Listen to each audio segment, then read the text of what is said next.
In terms of Section 15 of the South African Human Rights Commission Act, the Commission is empowered to require any person by a notice in relation to an investigation to appear before it and to produce any document which may be necessary in connection with that investigation.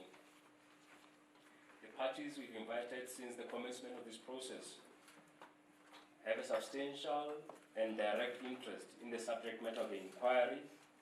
Some have been implicated, and as the two constitutional bodies will have a duty to act fairly and afford them an opportunity to either confirm or rebut any submissions that are made against them. The panel's mandate is to inquire, make findings, report on, and make recommendations concerning whether there are violations of the rights contained in the Bill of Rights, corruption, improper conduct, maladministration, as they relate to persons residing in Alexandra. The Commission and the Office of the Public Protector will further investigate the following: the causes or reasons behind the protests in Alexandra, how the three spheres of government have dealt with grievances related to the provision of services in Alexandra, whether the City of Johannesburg has engaged meaningfully and in good faith with the Alexandra community with a view to finding humane and pragmatic solutions to their grievances related to provision of municipal services, whether the Department of Human Settlements, Cooperative Governance, Social Development, SAPS, Basic Education have responded to the ongoing social challenges in Alex, whether the alleged 1.3 billion budget allocated for the Alexandra Renewal Project was utilized for the purpose which it was intended, and if not, whether such resulted into the prejudice to the community of Alexandra, whether there has been structured, consistent, and careful engagement with the community of Alexandra by the three spheres of government, whether there has been any administrative, operational, and financial challenges experienced by the three spheres of government that impede or have impeded on access to socio-economic rights in Alexandra, whether the budget allocation and distributive decisions to date of the three spheres of government in respect of Alexandra are reasonable and commensurate with the progressive realization of the rights of the community, whether the three spheres of government devised and implemented a coherent and coordinated program designed to meet their constitutional obligations, with particular emphasis on the rights to water, sanitation, housing, and environment, whether the three spheres of government have either devised, implemented, monitored, or ensured the development and rollout of a housing program in Alex, incorporating reasonable measures to provide relief for those in need of housing, including urgent and emergency housing, whether alternatives including resettlement, relocation, land,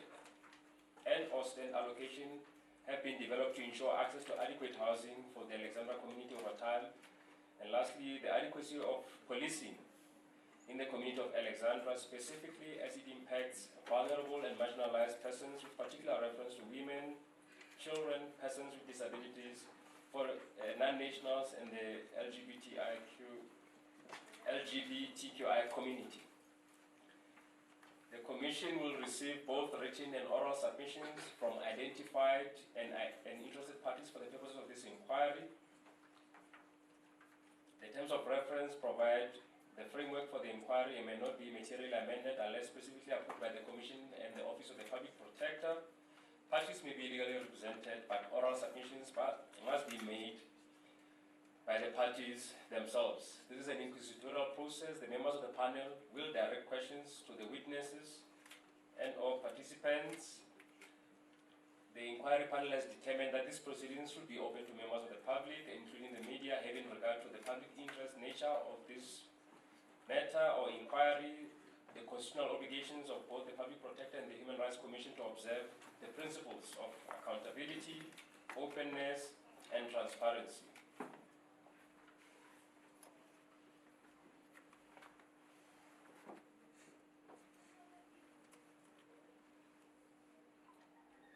On the 22nd of May, the South African Human Rights Commission issued a notice to the economic freedom fighters. This correspondence was directed to the leader of the the economic freedom fighters. In our letter, we indicate that we are currently involved in an investigation into allegations of widespread human rights violations, and we raise other issues pertaining to corruption. And we state that during the course of the inquiry, we received testimony from the former MEC of Human Settlements in Gauteng, Mr. Dikgang Uhuru Muilwa, in which he asserted that a number of informal settlements have sprouted up in Alexandra and in various areas as a result of the call for land occupation by the leader of the economic freedom fighters. And the inquiry, therefore, was of the view that Mr. Malema's testimony to the inquiry could be of assistance to the inquiry.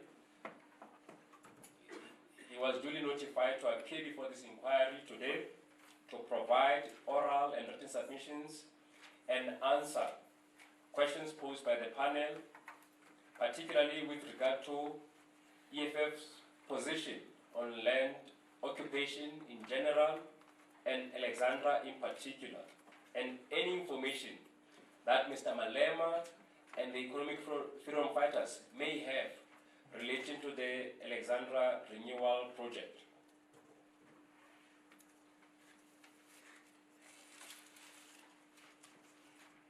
This morning, or a short time ago, the inquiry panel received communication from the Secretary General of the EFF,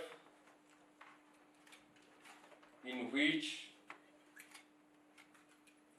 it is stated that the Gauteng High Court requires the presence of the leader of the economic freedom fighters, Mr. Malema. There was judgment, or there is judgment that is scheduled to be handed down today.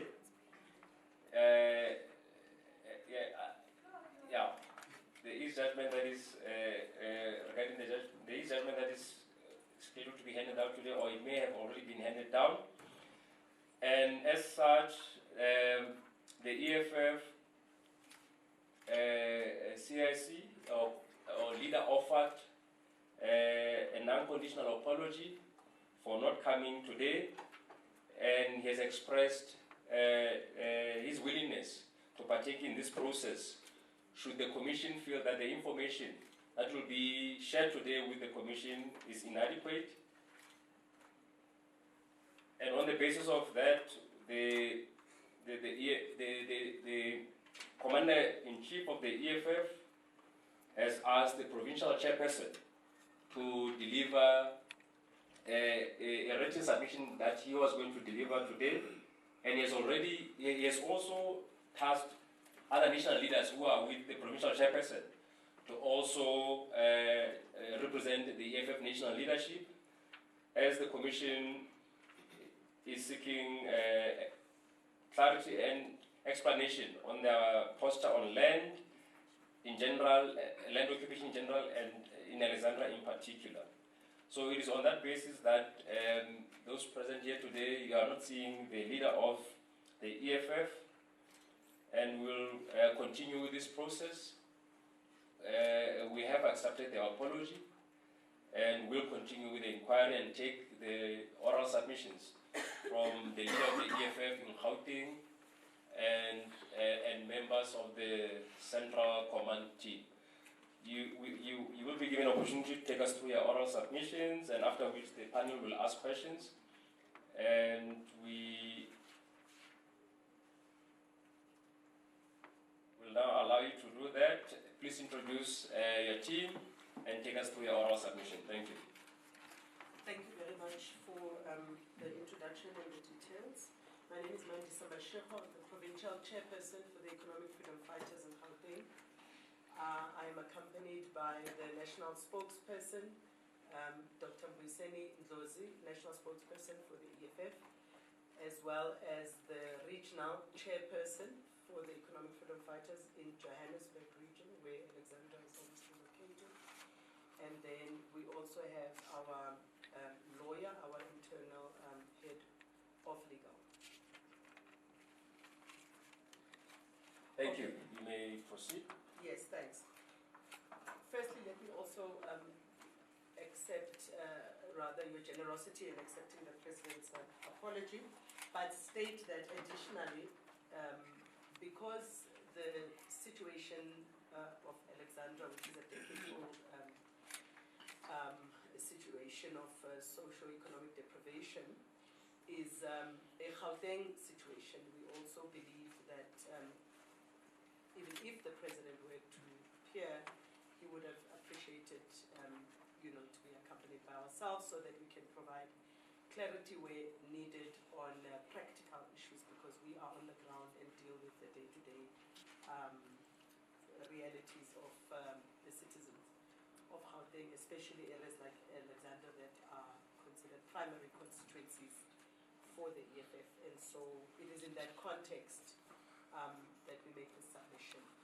Primarily, I think it's common knowledge to everyone that the EFF's first, not only policy position, but also a manifesto position, which we have reiterated across 3 elections so far, and also which is clearly stipulated in our founding manifesto, is that the EFF exists primarily to advance the struggle for land justice, and of course, which translates into economic justice ultimately.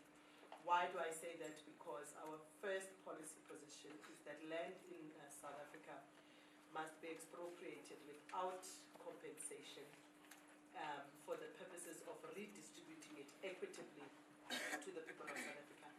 And to accentuate that, we have twice, if I'm not wrong, in Parliament submitted motions to that effect. The first one was in 2014, it was rejected, and then the last one was the one we all know of, 2017,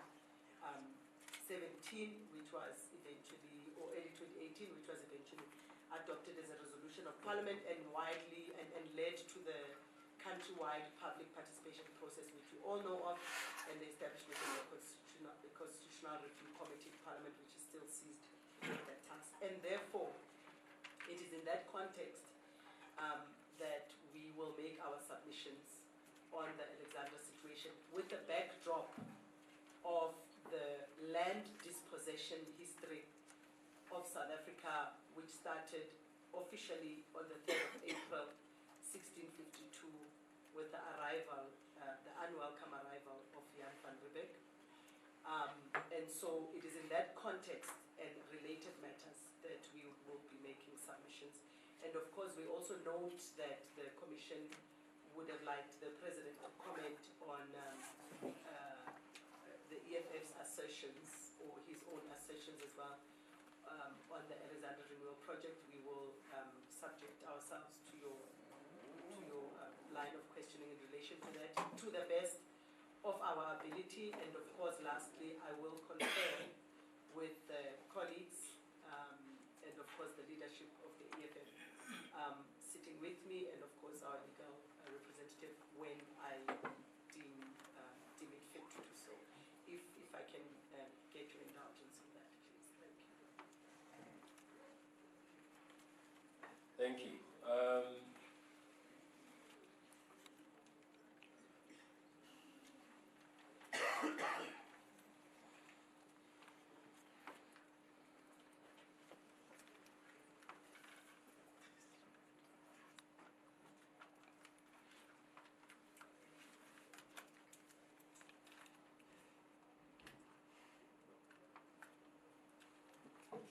Thank you. I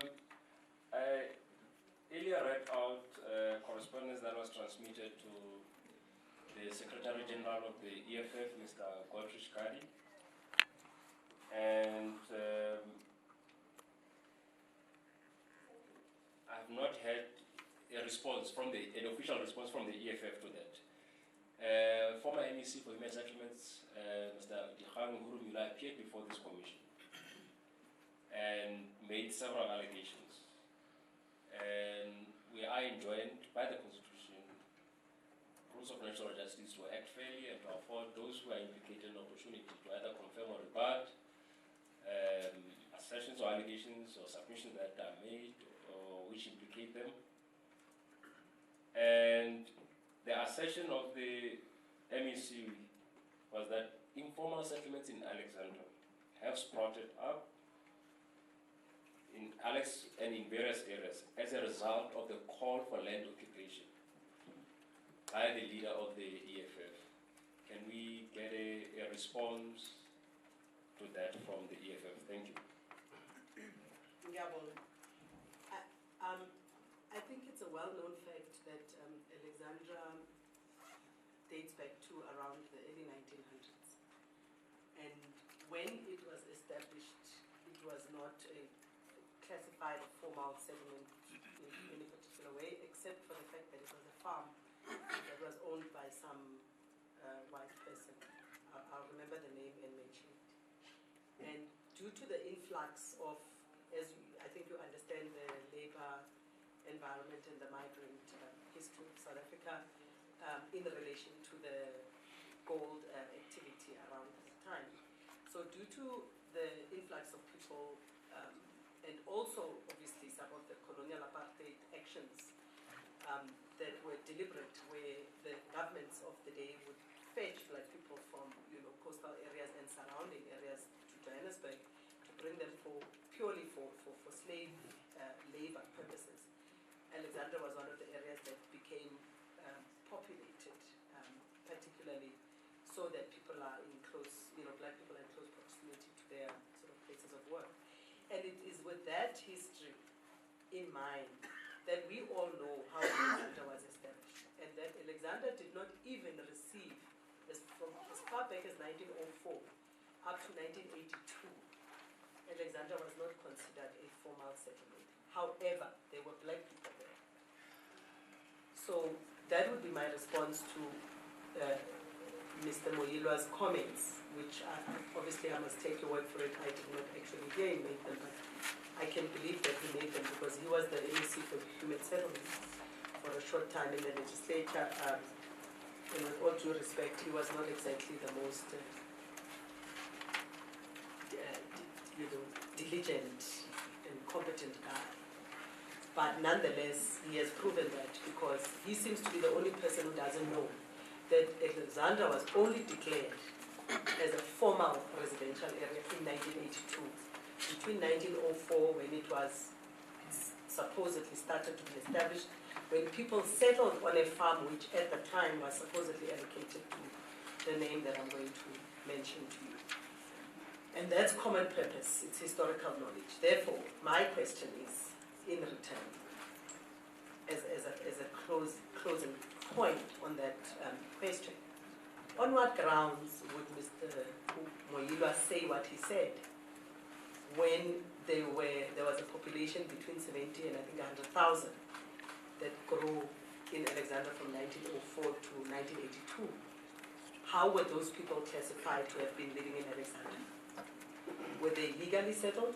Were they not legally settled? If the settlement of Alexandra was only recognized by the apartheid state and given residential status in 1982, the rest of the time they were declared squatters of the farm that was allegedly owned by the certain gentleman with the name Papen Fus, I think. Papen Fus or Papen Fus, I'm sorry, I can't pronounce it. But that is the situation.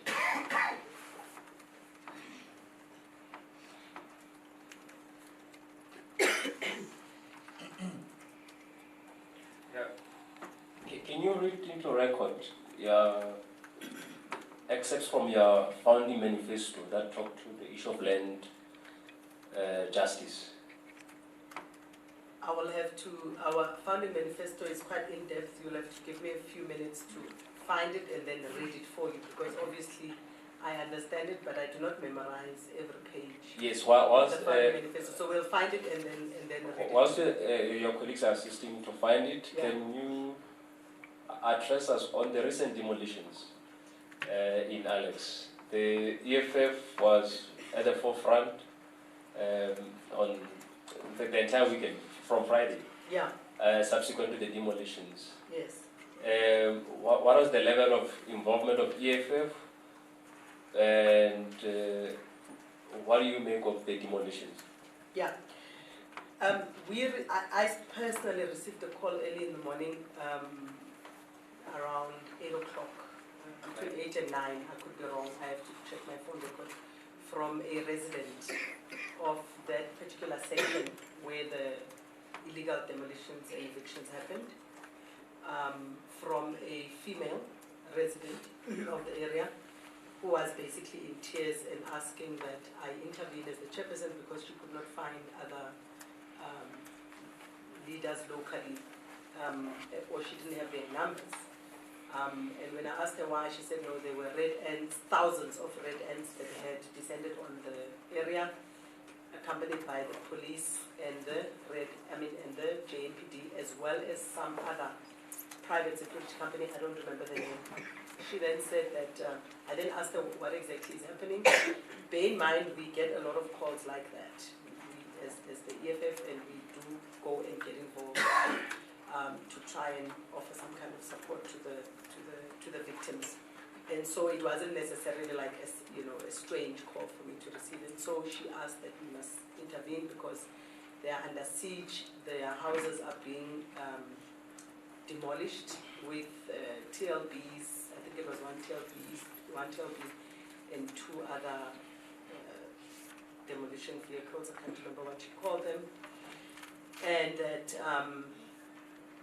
there are children and who are unable to go to school. There's babies crying, getting thrown out of their houses, and basically that also their property, their personal possessions are being squashed.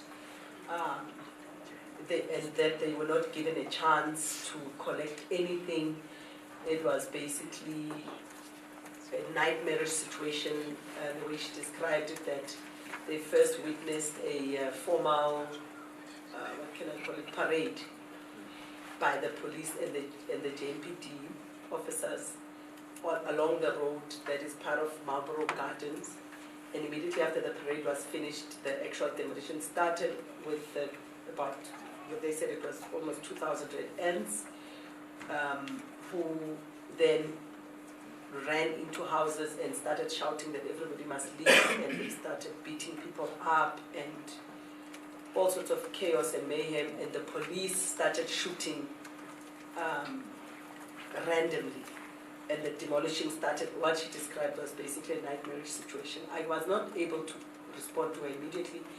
I contacted the chairperson of Johannesburg, who indicated that they were attending an out-of-town meeting, the entire leadership of Johannesburg, as well as the PR councillors.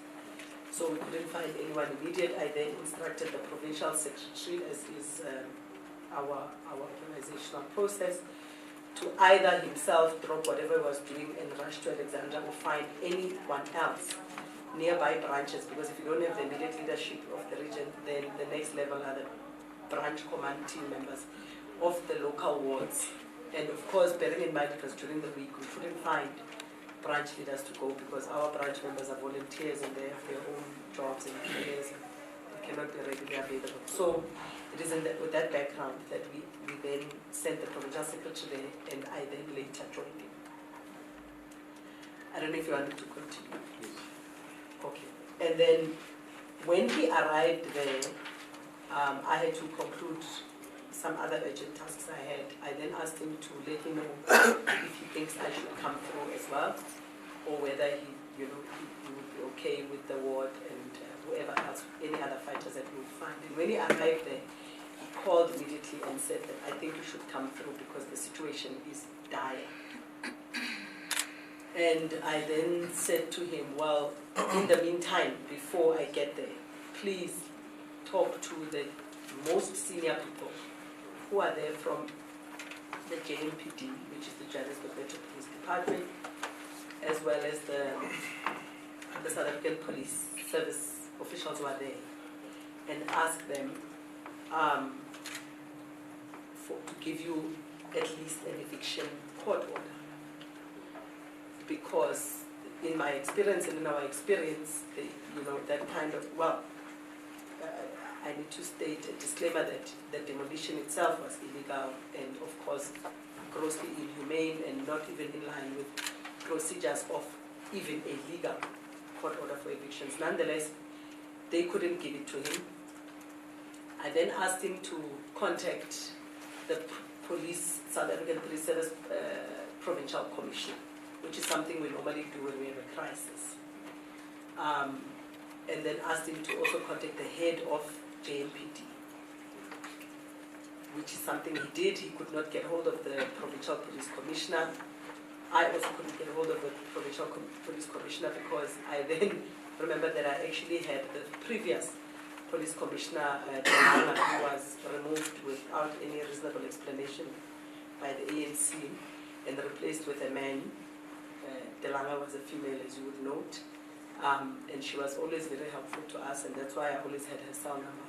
So the new guy, I don't have his number, we couldn't find him, but we checked the head of JMPD, who confirmed to the provincial secretary, his name is Mushiko, that there was no court order.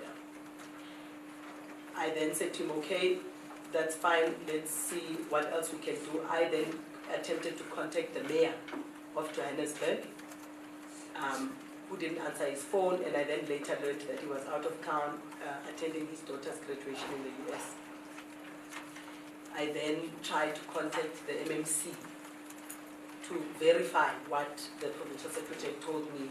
The JMPD had told him that there was no court order. Which MMC? MMC Sun, for community safety in the absence of the provincial commissioner. Remember that we've just restarted a new term in the legislature, so I couldn't offhand even remember who's the new MEC for community safety. But nonetheless, so, and also it would have been a little bit pointless to phone them because they're new in the role and all of that. And because JMPD was traceable, I thought it best to contact San direct because I have his contact details.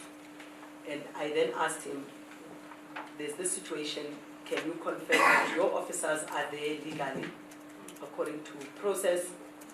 And he responded that he's surprised, he heard about what is happening there, however, he is instituting an investigation. I said to him, does that mean that you do not have a copy of the court order or you are not familiar with what is happening there or aware?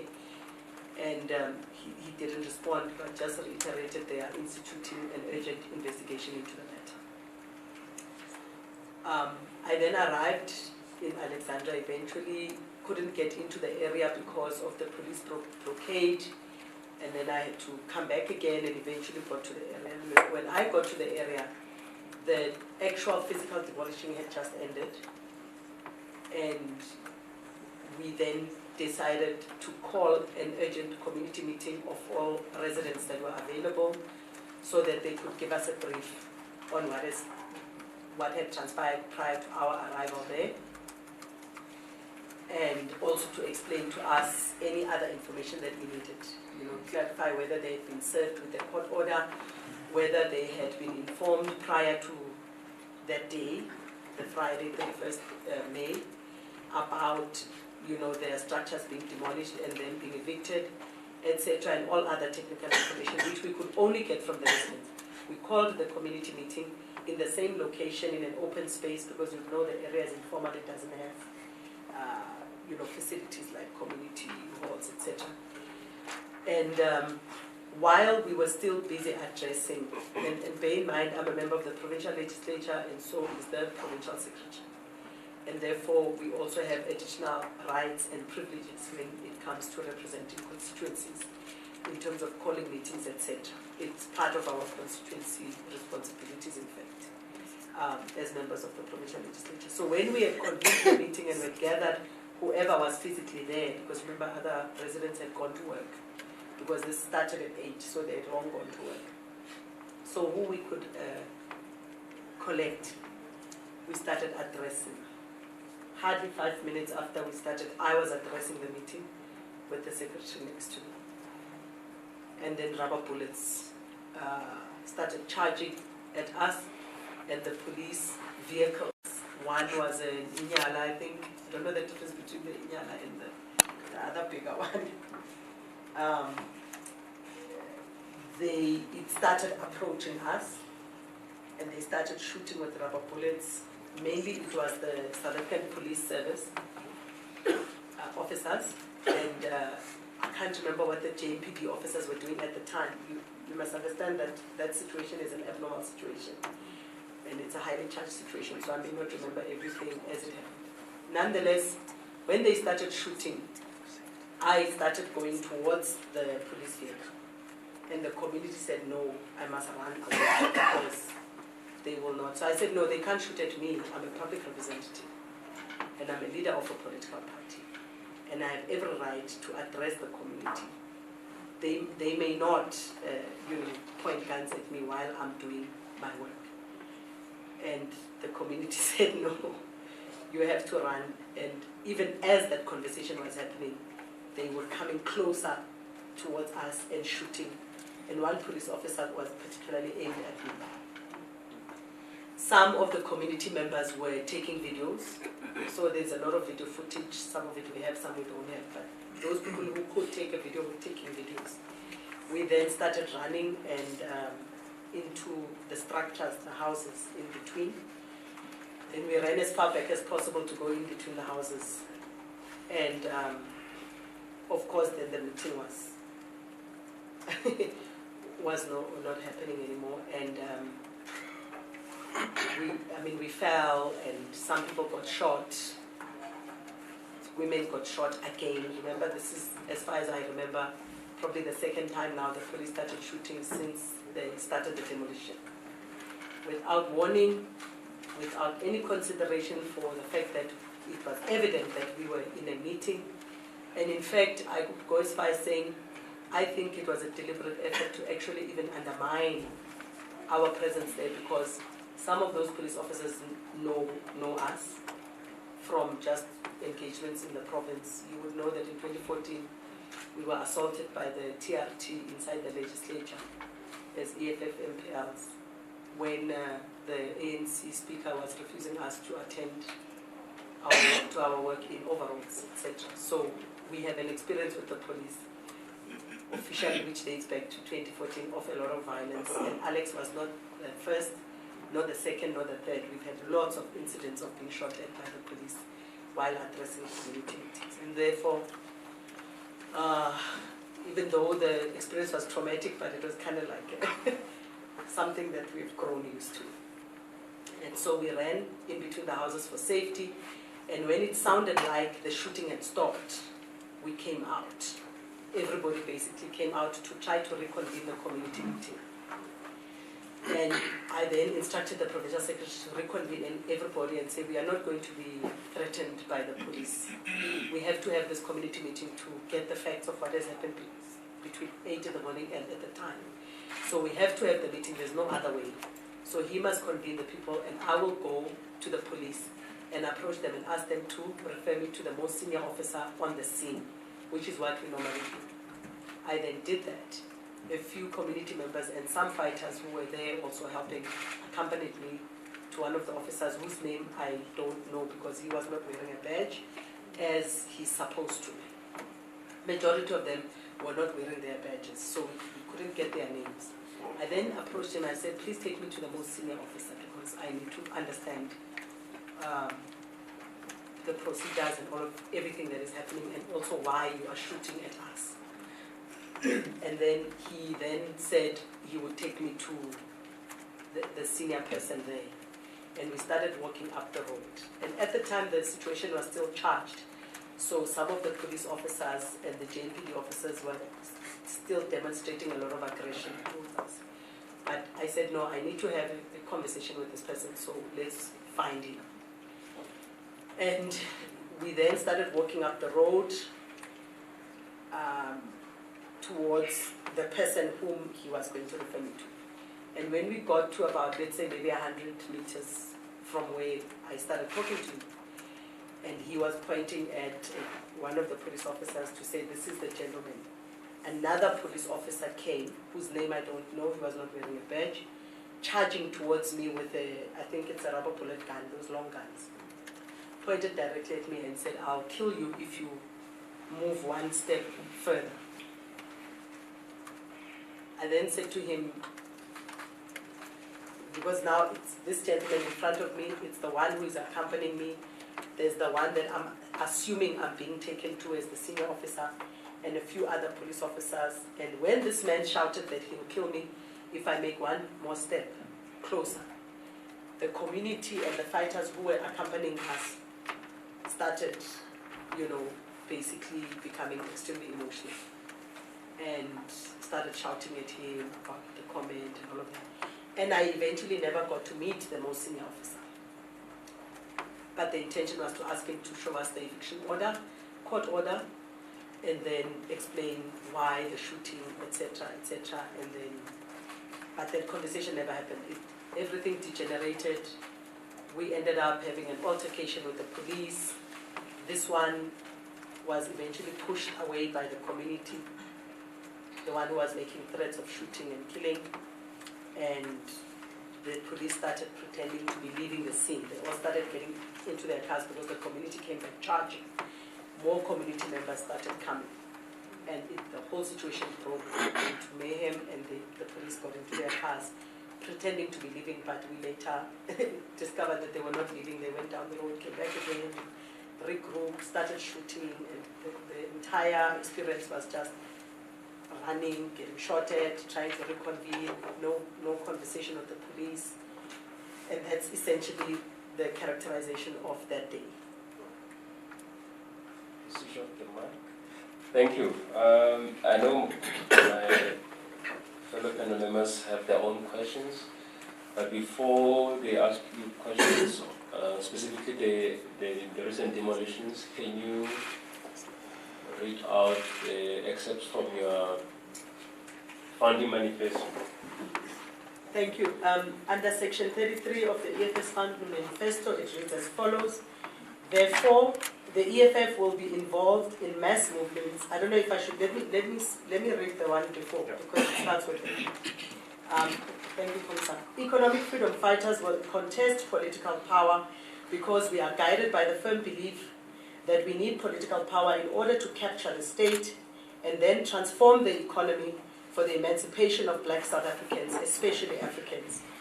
The forms in which the EFF contests political power will, from time to time, be reviewed in the light of prevailing circumstances. But the primary role of mass organization and activism as a means to raise the political consciousness of the people will remain the bedrock of our political practice. Therefore, the EFF will be involved in mass movements and community protests that seek the betterment of people's lives. The EFF will also associate with movements that demand land through land occupation, aimed at making the message clear that our people do need land. The EFF will support all trade unions and workers that stand up in demand of better working conditions and salaries wherever and whenever they do so.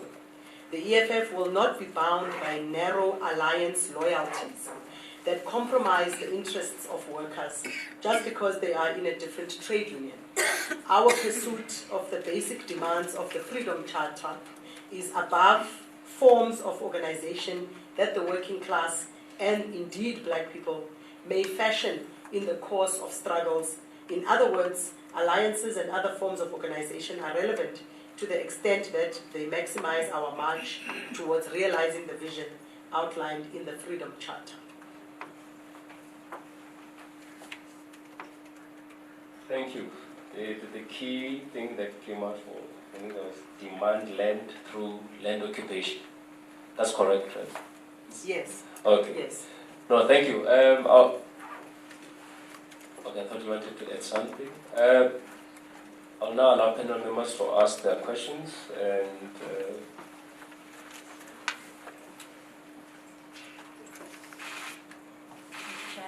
thank you for your submissions. I want to just put to you some of the statements that we've been told by community members and residents and addicts themselves. So the chair has already indicated sort of some of these questions, but I want to ask on a more granular level about these submissions from the community that we've heard.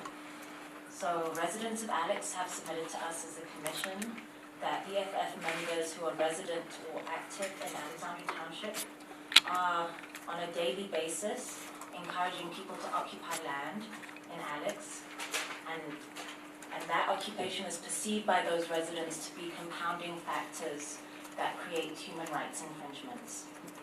So I'd like you to just respond to those submissions from the residents that we've received with either your views, your perceptions, and what your position is on those.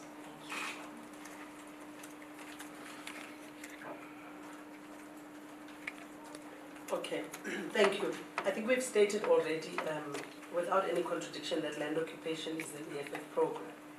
And therefore, if EFF members are iterating an EFF program, which is duly adopted through a constitutional process such as the 2014 National People's Assembly, where the program was officially adopted, and of course in the founding manifesto, which predates the National Assembly, that EFF members are acting on an instruction which is based on our revolutionary course as an organization.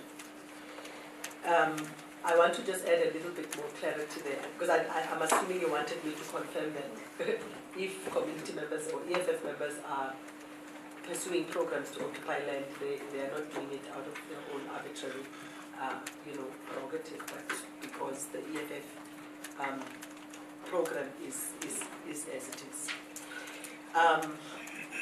And of course, we reiterated even in the excerpt that I read to you that it is based on the need, and of course the historical context of dispossession and landlessness, and the fact that people in Gauteng generally do not have houses. I must stress to you that the same people you spoke to should have, and I would have expected them to do so, told you that they've been sitting with what is called C-forms.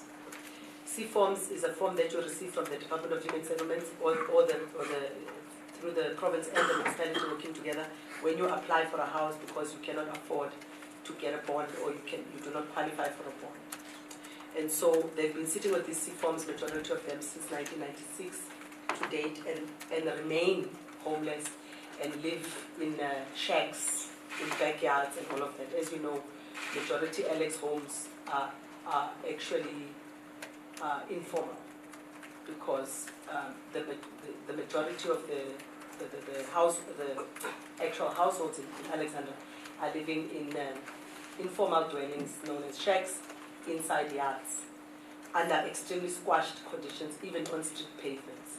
And so the position of occupying land is also based on a couple of issues, which is one, there's a lot of land across the province that has been lying naked for decades, and people are aware of it. Every time they ask the government, Department of Human Settlements, why they're not getting houses, they are told there's no land. And yet people know they live next to vacant land. Right next to Alexandra, there's another piece of vacant land which is allegedly owned by vets. And the EFF leadership has approached the regional chairs here, you can confirm it from Vets University initially to negotiate that land be given to people. And Vets has been very cagey about it. I'm making an example with the Vets land because it's right next to the area where the demolitions were across the main road and the Gautrain rail station. But just lastly on that one is that we do find it very strange that people ask the kind of questions they ask about why people of Alexandra and other areas are occupying land, when the poverty and desperation in Alexandra is obvious and it has reached desperate situations. But more than anything else, like I said earlier in my opening remarks, the entire Alexandra is based on informal occupation. In fact, the history of black people, you would know Soweto has got the same history, where the size of Soweto was not designed to be what it is today. It expanded beyond the initial Orlando east to Meadowlands and beyond through land occupation. And all other areas, in fact, of the townships would be established by either the pre-apartheid state or the apartheid state, but its expansion would be based on land occupation, based on need. Because workers would come, they would be given a small area, black workers, to stay in. The area would be inadequate, and it would therefore force people to occupy, because they would be subjected to very squashed conditions which are inhumane. And it's not necessary to keep explaining that.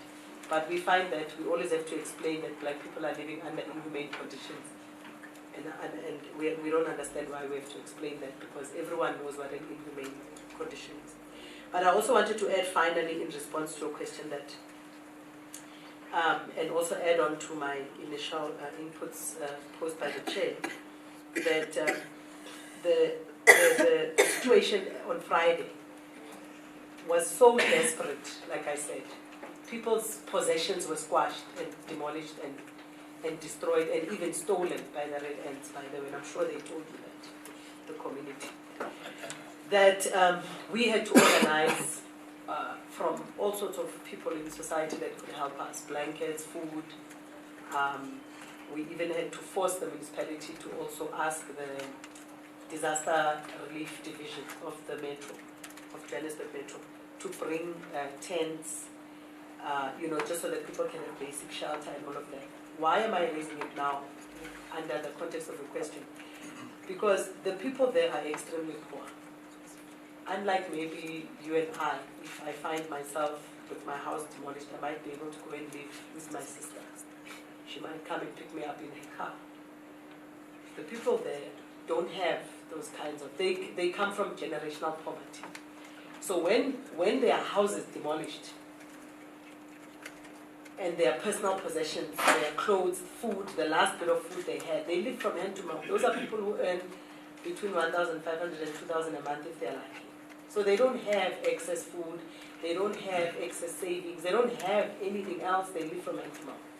And so I'm raising that because I want to paint a proper picture in the context of your question. That we are dealing with generations of poverty. We're not dealing with someone who's poor because they became a drug addict and became an outcast in their family and the family kicked them out. No. They inherited poverty from their parents inherited it from their grandparents inherited it from their great-grandparents. So I want to leave it at that. Thank you for your submission. So is the perception of residents of Alex, these residents that you are referring to and describing to me here, that the activity of occupation being encouraged in Alex is particularly intense in that specific area, is that a correct perception or is that a misperception of the community? I think I need you to just paraphrase it. I have a certain understanding, but if you can repeat it for me, please. And if I can also ask that I confer with the Joburg Regional Chair if he wants to add anything after what I would have said. Not a problem. There is a perception amongst the residents of Alex that the encouragement of occupation by EFF representatives, or those who purport to be EFF representatives within the community, is particularly intense in Alexandra Township as compared to other areas in Gauteng province. What would you say to that perception? Do you think that that is a misperception, or do you think that there is an activity there because of the specific conditions in Alex, some of which you've alluded to already? No, definitely it's a misperception because we have land occupation programs. By the way, they were not started by the EFF. I need to correct that. Like I've explained before, majority townships, not just in Gauteng, expanded to the sizes they are based on land occupation and need and squashed conditions that black people would find themselves under. They have growing families like any other person, so they would occupy, and eventually after many struggles, the local authorities would be forced to come and formalize those occupied areas. And I mentioned Soweto as a very classical example, which we all boast about as the largest township, I think, in the country. But we forget that it is the largest township based on land occupation, which was classified as illegal even during apartheid. So it's not true that Alexandra is peculiar. It's not. I can give you many examples now. Here in Johannesburg, and the regional chairperson of Joburg may add if you permit him. But let me speak for the other regions.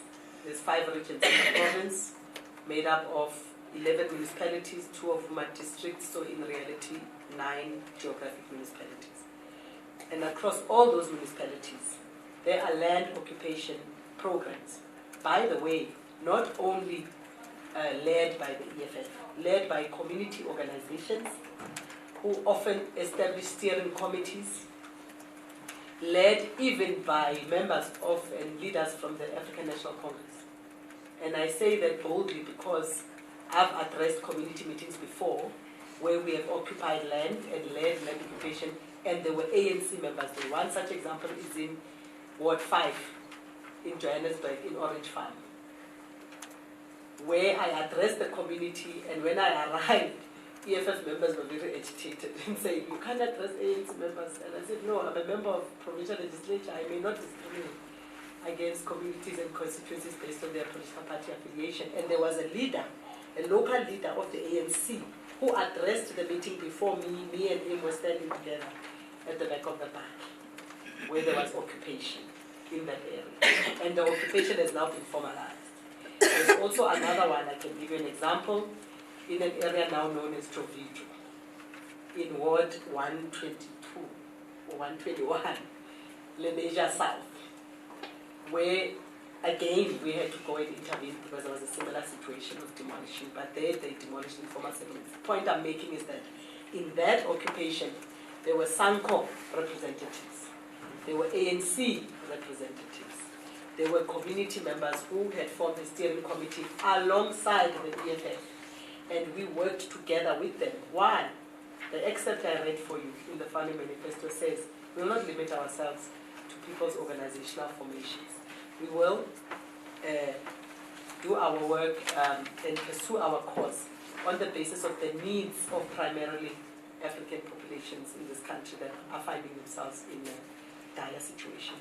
And just the last thing I wanted to add is that the land occupations are very organized, by the way, just for your added information. They are not haphazardly done. They may look like they're haphazard because if you are privileged and you've never had to occupy a piece of land for you to get shelter, you can't relate to it. Because you go to the bank, you apply for a bond, they give you, you move, you get a moving truck, you pay. But if you've never ever had that privilege and you've got nowhere to stay, you are forced by circumstances to find shelter for you and your family. And so our communities, like I said, for time immemorial, dating back to the days of James Sofasonke Mpanza and the Alexandra situation, which I mentioned in my brief, have had to organize themselves outside of the formal government processes to occupy land. So they have a steering committee, they have an allocation committee, we even do a database. And that database in the current days, in the current era, post-96, are always based primarily on the C forms which I mentioned. So that we regulate that it's not an arbitrary, occupation, that it is legitimate, it's people who have a need and we can prove it. And often we even pursue engagements with the government, whether at local level or provincial level, to say, look, we need this land and all of that. So it's normally a very last, but well-organized last resort. Thank you. If you're okay. Yeah, I'm okay. I don't think you need to add. Thank you. I'm going to also introduce another submission that we received, also on behalf of the residents. Also noting, of course, that there are different classes of residents in Alexandra as well, so take that with that what you will.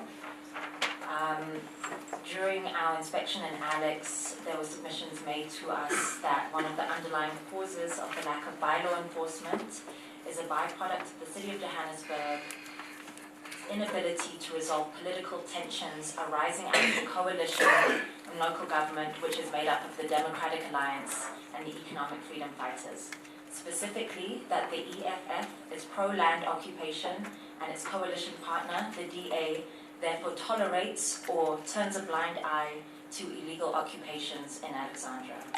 Please could you give us your response to that submission? Thank you. Firstly, it's common knowledge that the EFF is not in a coalition with any other organization, let alone the Democratic Alliance. Let me reiterate the EFF's decision after the 2016 local government elections. I won't go into too much detail, save to just summarize it as follows, and I welcome the national spokesperson to add if he wishes. But that the EFF took a decision democratically and centrally. As you know, our core management principle, if I can use that language to understand, is based on democratic centrism. That the EFF will vote in all municipalities around the country that are hung with opposition parties, not with the Democratic Alliance, with opposition parties. And therefore we did that in KZN, several municipalities that were hung. We did that in the Eastern Cape. We did that in the Free State. We did that here in Gauteng. So I just wanted to give you background, because there's a misconception, and it must be, we must help society to understand how this democracy is rolling out from here onwards, and how our participation is helping to deepen the democracy. And I believe, in my own personal view, that the EFF's position was very helpful towards helping all of us understand democracy better. Because remember, just because we became used to a majority rule situation from 94 doesn't mean that that's the only way to govern. When elections outcomes come out and they don't give anybody a majority, other options have to be pursued by the people who were then voted for. And a coalition is one option, but there are other options. Let me leave it at that. So we are not in a coalition with the DA. We voted with the IFP in KZN. We voted with the Forum for Service Delivery, I think, in Metsimaholo, in Free State. We voted with, I think it was DA, I stand corrected, in Nelson Mandela Bay, just to give you better clarity. So it's not like we particularly went out of our way to vote with the DA. The last point on that one is that the decision, the central decision to go for that option was based on demands that the EFF gave to both the African National Congress nationally and the Democratic Alliance after they approached the EFF to say, here's the elections outcome, none of us got a majority, we want to talk to you, to give us your votes. And then negotiations ensued, and as I said, the central decision was taken, and the organization chose to not be in coalition with anyone and rather vote with opposition parties that were next in line after the governing party to run those municipalities for obvious reasons, because of corruption, etc., lack of service delivery, which is what brought you here, the lack of houses and all of that. That has been a decades-old problem. Let me come to now the question about the EFF, which is similar to your earlier question in my understanding. But let me deal with the part of the bylaws.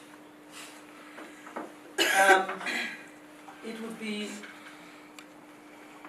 I would expect you to also get more inputs from the municipality, but I would find it strange that the residents of Alexandra are concerned about lack of application of certain bylaws now only. When in fact, like I've stated earlier, we all know what Alexandra looks like. We all know how Alexandra, people put up houses for themselves, informal doings. And they've been doing it, like I said, since 1904. And so in 1994, when a black government, which purports to be democratic, took over the state democratically, there was a natural expectation that top priority would be given to areas like Alexandra. And that bylaws that talk to proper settlement and, and all of that would be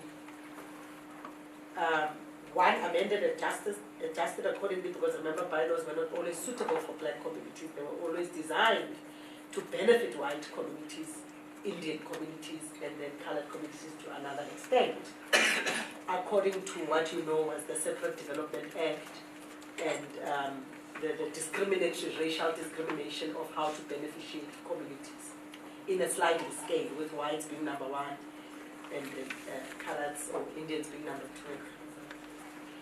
So, and then black people getting the scraps, if there were any. So I'm saying that it's difficult to answer that question because I don't know in which context the residents said it, But my concern would be the residents should have answered that question or should have raised that issue in the context of the duration of the existence of a black government, for instance, before the last 2 years of the government under the DA that the EFF voted with. Not to say that there's no responsibility on anyone who's governing. We have put on record a lot of pressure on the DA. We have put immense pressure on the DA here in Gauteng, in both Tshwane and Johannesburg, to deliver urgent things, to the extent that the Red Ants, the usage of the Red Ants company became a motion of council in, I'll ask the Joburg Chair to clarify for us the date, but in the first year, immediately after the swearing in and establishment of a local government, a council, it was, I think, the first motion or one of the first motions that the EFF presented to council to say, we do not want the usage of the Red Ants for obvious reasons. It's inhumane, it's unconstitutional often in terms of how they go about their business, and it's arbitrary, and it is actually targeted. The Red Ants is purely targeted at destabilizing black communities who are desperate for a place to stay, because the Red Ants have never, according to my knowledge, you can prove me wrong, ever evicted or demolished a white person's house. They've never evicted and demolished an Indian person's house. I'm saying in my knowledge and in my history and our experience as the EFF on the ground, we have never come across communities from the privileged racial groups who have complained that the Red Ants have treated them like pigs, the way they treat our people. So that is my last point, which is to say the resolution was taken by council that the Red Ants contract must be reviewed, and then the usage of the Red Ants must cease. And then any necessary eviction which is legally approved by a court of law must be taken right up to the mayor's office through all the structures, but it must end with the mayor's office to be assessed whether it is a correct action and whether the city's responsibilities according to the PI Act, which I'm sure you're familiar with, and where, prior to implementation of evictions, but that without any discussion, the Red Ants must no longer be used because of the trail of disaster and even deaths that they leave behind in communities, and even rapes for that matter. You would know that there were many women who opened cases against the Red Ants after being evicted of rape during evictions. Thank you for your answer. Chair, I don't have any further questions on this point.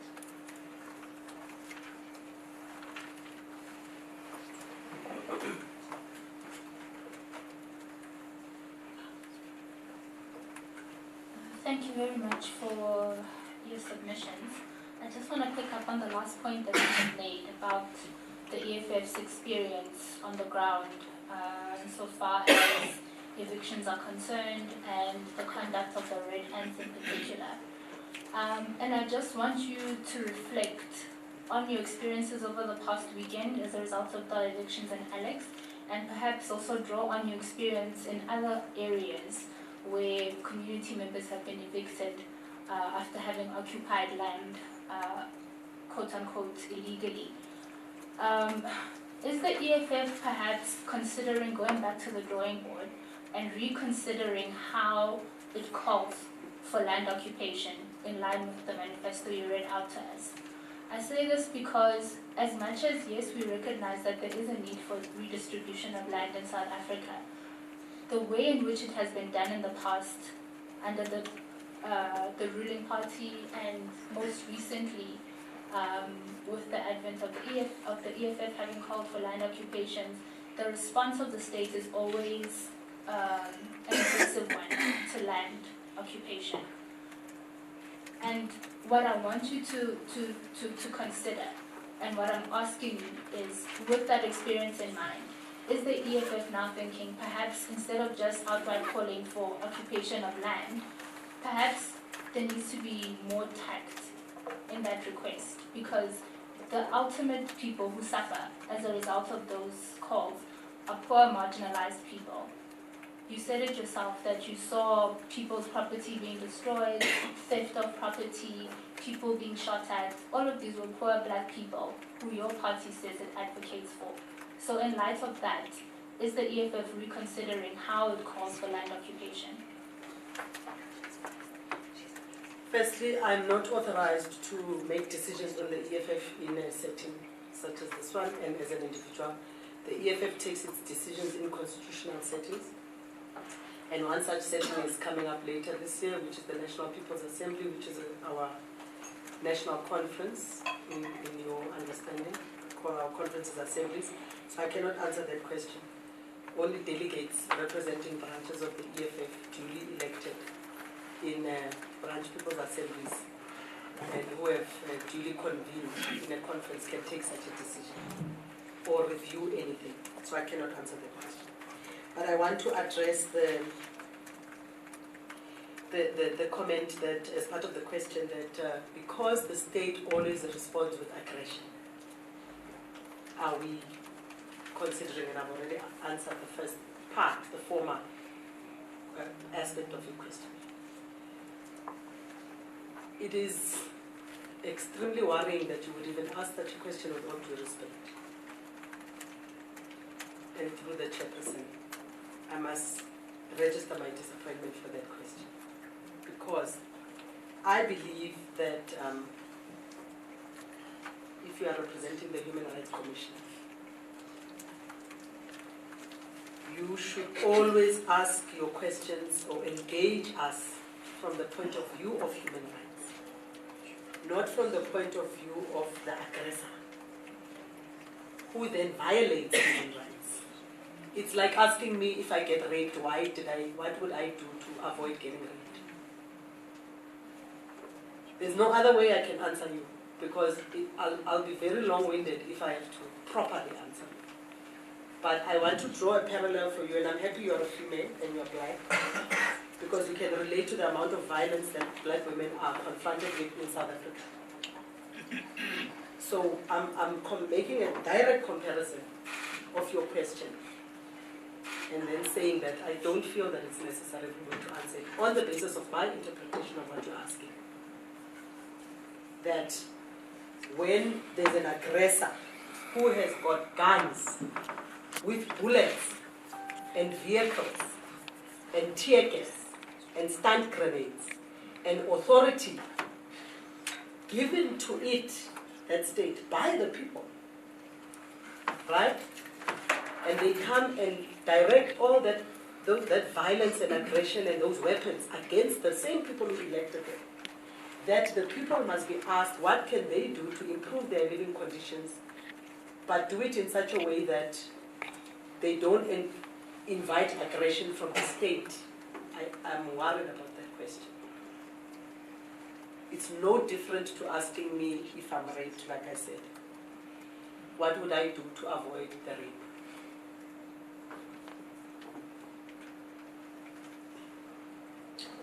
With all due respect, I don't agree that it's the same.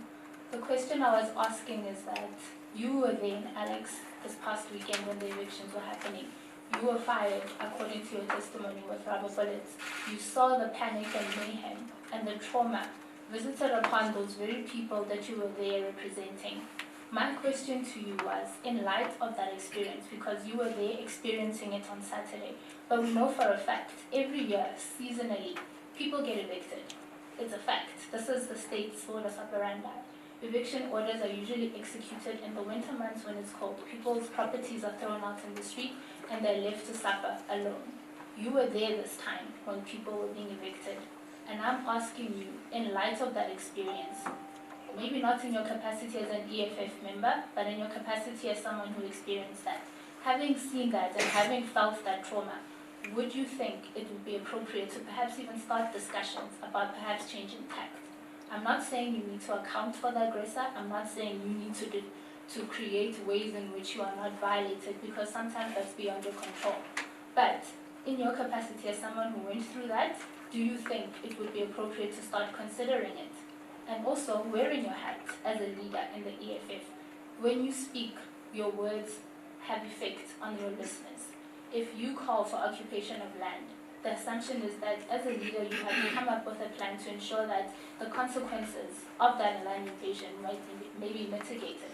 So now, having that authority puts you in a very powerful position in society. And this is why I'm asking you to consider, or I'm asking if you have considered whether or not maybe that title needs to be changed. Okay, I must firstly state that it is not my intention to create an argument, but to respond as best as I can, like I stated in the beginning.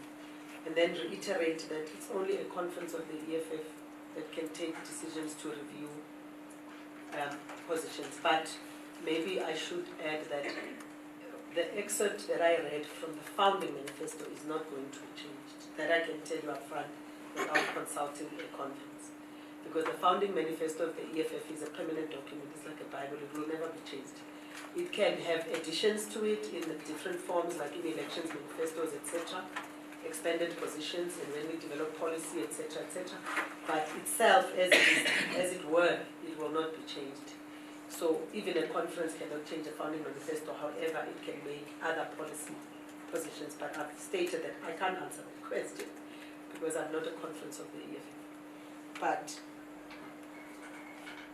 maybe I should answer my question this way to you. Did you believe that you as a South African citizen, if you are a South African citizen, or an African for that matter, it's okay because our struggle is an African. Would you at some point have believed that after the African National Congress was formed in 1912, at some point, based on the state's violence that was meted out against people as they were fighting for both land and the right to vote and basically, to be recognized as human beings in this country. That based on the amount of state violence that some of us grow up watching and witnessing, and people that we have lost in our families, that the ANC should have stopped their fight towards the independence of this country.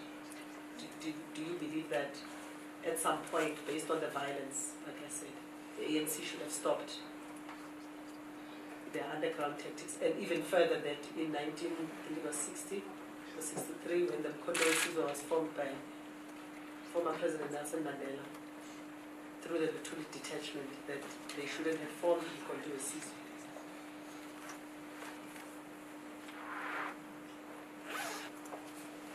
No, I think we can't undo history. That's done and dusted. And yes, that approach might have been a response to prevailing conditions at the time. These are the prevailing conditions of our time right now. And what I'm asking you is whether or not, with this view in mind, and as a leader, having an aerial view of the situation across the country, because you said it yourself that land occupations are not only limited to Alexandra, but if we were going to take Alexandra as a peculiar case on its own, with limited land, with people occupying dangerous pieces of land. We heard yesterday from various people in the city of Johannesburg that people living in Sidreda, specifically on the floodline, are at risk because yes, they're desperate for housing, yes, they're desperate for accommodation, but unfortunately, they're placing themselves in high-risk areas because of their desperation.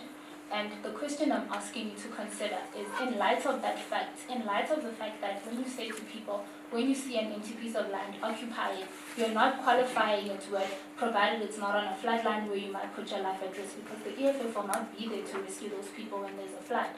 And the question I'm asking you to consider, which you're telling me you're not authorized to do right now, and I accept, but I believe you have a voice in those platforms and it's something that you can put forward as a suggestion.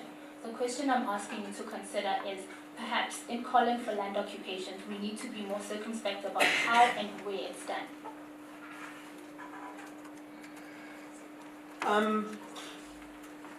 I think I need to clarify you that we are going to intensify the struggle for our land to be returned to our people. I must emphasize that to you because I tried to make a practical example by asking you the question about the struggle against the apartheid regime. In fact, even the pre-apartheid regime, because the ANC was formed in 1912, not 1948. And I thought maybe you would understand where I'm going with it, but it's clear you didn't understand, so let me reiterate. we will intensify our struggle for land expropriation without compensation until it is equally redistributed to our people. And then lastly, I want to comment that I explained how formal sort of the land occupation processes are. I also explained that land occupation is not an invention of the EFF. It's an invention of black people's struggles based on all the unjust laws that were promulgated by the imperialist British regime prior to apartheid and intensified by the apartheid National Party regime against black people to dispossess us permanently, not just of land, but of economic, social, and cultural rights. In fact, the right to just live, because if you don't have land, you can't live. So, on behalf of the people you are talking about, I take exception that you think that when people occupy land, they don't consider the conditions of that land. I take exception. Alexandra and Stradler being located inside the Jackskey River is a situation that is historical.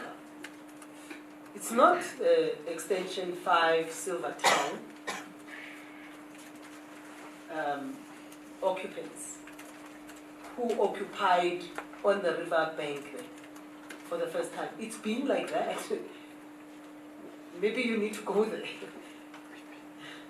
Maybe you need to go and interview the people right there, not here, call them here, so that you can see what I'm talking about, and ask them. I gave you historical background of how Alexandra was formed, and you seem not to have an appreciation for that. I even mentioned that across the road behind the Mvawe Gauteng rail station, track, there's a big piece of land that Wits purports to own, that Wits is refusing to give back to us, or to the municipality or government to build houses. And you continue in your approach to ask a question that is anti-people, anti-black people, that says that black people are occupying land because they've got nothing better to do. And I've explained myself at great lengths what leads the people to that condition.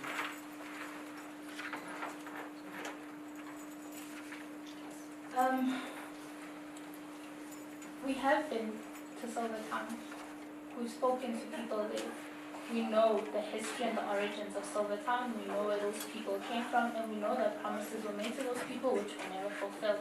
We also know about the land in Frankenwald, which is the land you're referring to, that Wits owns. And we know that there are things being discussed about that land which have been underway for a number of years. So we're well aware of the historical context and the current deliberations that are happening in Alexandra. The issue that I wanted you to clarify was whether you would be amending, changing, tweaking your text. And from your response, it's clear that you are not going to change, despite the violence that has been perpetuated against the people that occupy land. And I understand that. My next question relates to the eviction itself. Do you have any recollection of evictions ever being discussed, specifically around areas in Alexandra in council? Was there ever any motions brought? Was there ever any resolutions passed around what happens with people who have occupied land that is deemed unsafe, or where eviction orders have been granted but were pending? Can I confer with the regional chairperson because he serves in the council?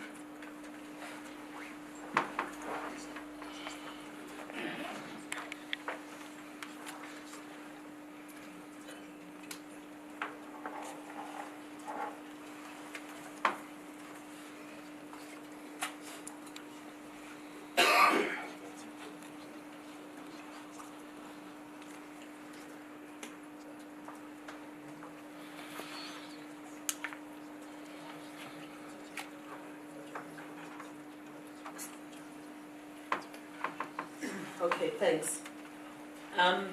According to our chairperson, and also information I shared earlier about the resolution of council, there was a resolution of council that was adopted that any evictions that will be carried out in Johannesburg must strictly be carried out in line with the provisions fully of the PI Act, the Prevention of Illegal Eviction. And that, secondly, there must be alternative accommodation for people who are evicted legally through a court eviction, which is legal. And then lastly, that the 90-day period which is stipulated in the PI Act must be observed in terms of the process, in terms of the notice to evict. So if you are going to be evicted, you must have been notified 90 days prior to the actual eviction taking place. And then the municipality also, in line with that, must have provided you with alternative accommodation, so that on the day of your eviction, you have already got alternative accommodation. Like I said, the full application of the PI Act must be observed, and that's what Council has adopted under the guidance of the EFF motion that was presented. When was this motion presented?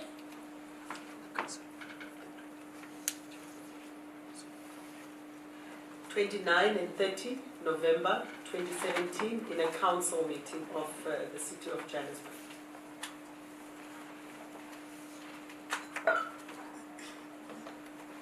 And to your recollection, was the municipal manager aware of this resolution? I would imagine he would have to be.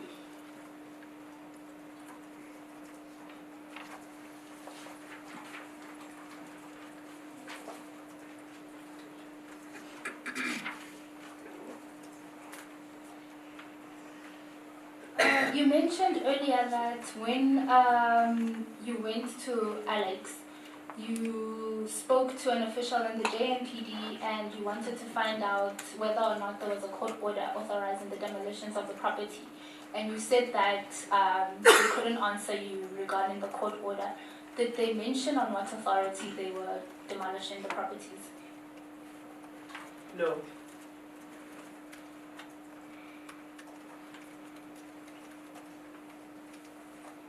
And then you mentioned to my colleague in response to a question she asked that you're not in coalition with the DA, but you vote with the opposition. Could you give us an idea of the nature of your relationship with the DA-led administration in the City of Johannesburg? Would you consider it a cordial one? Is there cooperation? When you make motions, are they well received? Can you just give us a picture of how that relationship is? The EFF remains opposition in all councils in the province, and we remain opposition even in the provincial legislature as well as parliament. And our relationship is governed by our duties as an opposition party.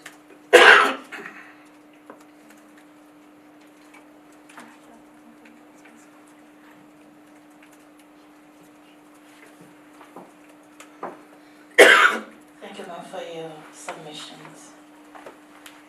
So I have two questions, Chair. Yesterday we had a submission from the city manager regarding the demolitions in Alexandra. That the structures were incomplete, that the structures that were demolished were incomplete. Can you, in your view, perhaps confirm as to whether these structures that were demolished were incomplete and whether there were actually people in those structures? We compiled the database of all affected families, and we concluded at 163.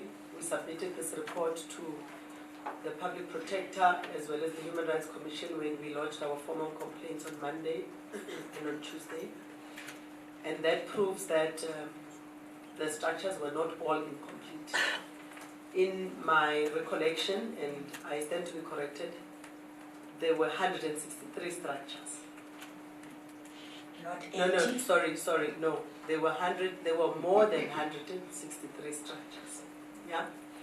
Because we have a database that we have compiled with the community that is verified with them of the 163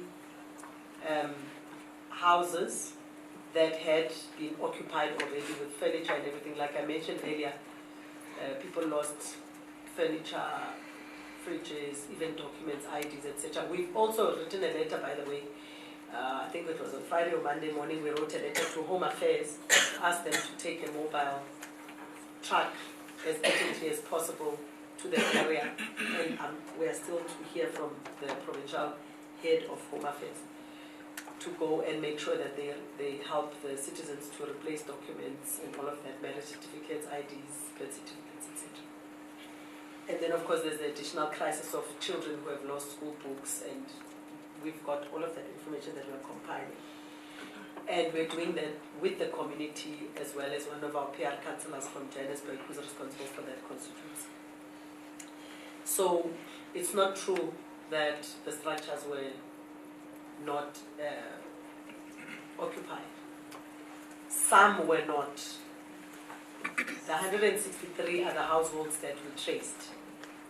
But there were about, maybe, I'm estimating, between 30 and 40 structures in terms of the report we received that were still under construction.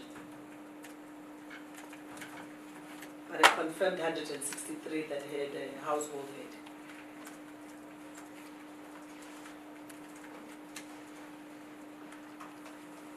Thank you for that.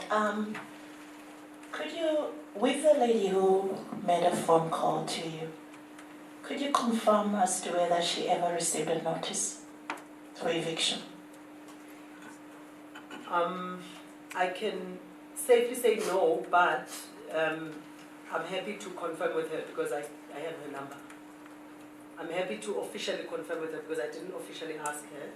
Because remember what I explained that earlier, when we tried to convene a community meeting a couple of times on Friday, it was we were disrupted, and our meetings were violently dispersed by the police.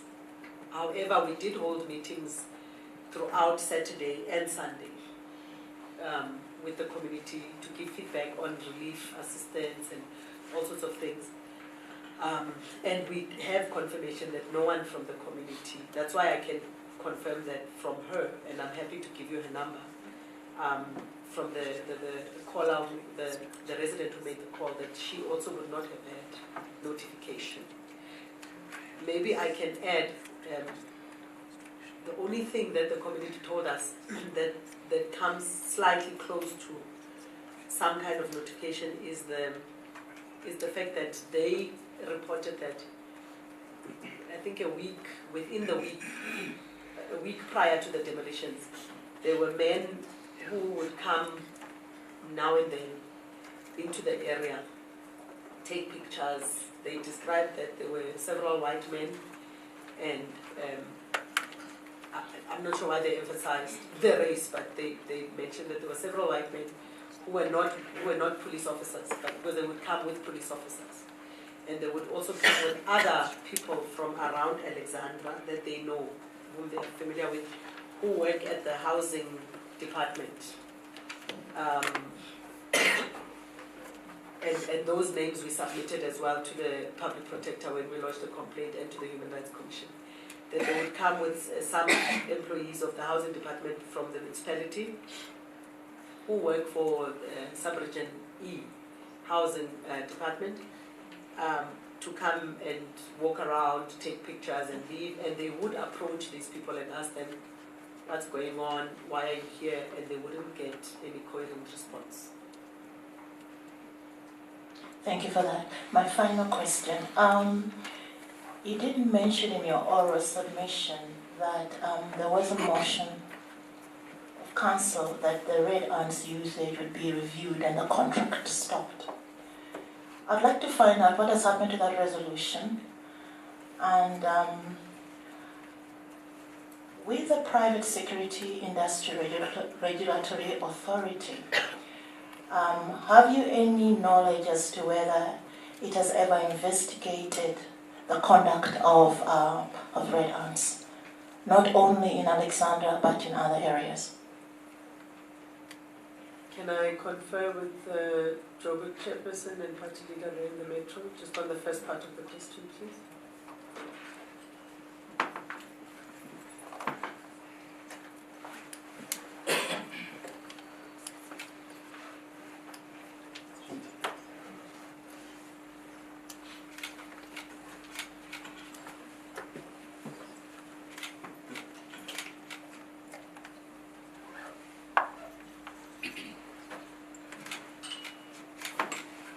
thank you for your patience. The resolution was particularly, I think we refer to it as the red ends because evictions are normally, sort of implemented through using the red ends. But it was the motion that I referred to earlier, which the Joburg chairperson confirmed was adopted in November 2017 in the sitting of the council on the 29th and 30th, which was in relation to evictions in general, and which was based on full application of the PI Act. We are not, the Johannesburg region and ourselves in the province have never been engaged by any representatives of the security industry on the red ends. The only thing that I could say, well, in fact it's not related, but sometime in 2014 or 2015, I was once invited to a debate on evictions because we were seized with a lot of evictions then, at a time when we were seized with a lot of evictions, as the party leader and at the time acting chairperson of the province. And in that debate, there was a discussion, it was on Power FM, and the discussion was about evictions, and the participants in the debate were myself, the CEO of the Red Ends, Johan Bosch, and the then MMC for housing in Johannesburg, because there was a lot of evictions here in Johannesburg, and we had taken a certain posture on the evictions. And in that conversation, I remember us raising the question to Johan Bosch, because the context of him being invited to the debate by Power FM was that the provincial government at the time was denying that they had a contract with the Red Ends when we had posed questions to them in the legislature. And we then discovered that they were lying because we asked questions and we looked for accounting information, and we received statements of invoices that were paid by various departments of the provincial government to the Red Ends company. And so those claims we had made to the media, and the media had invited Johan Bosch to confirm or deny that he had contacts with the provincial government, and also to confirm and deny that he had contacts with the city of Joburg. And part of that discussion involved a discussion about whether the security industry in its formation has some form of regulatory positions or policy positions on evictions and their conduct during evictions, etc., etc. That's the only thing, and it was not really a formal, it was just a radio debate, but we had no other engagements with the industry, the security industry, on evictions, and particularly on the Red Ends. Thank you so much, Mario.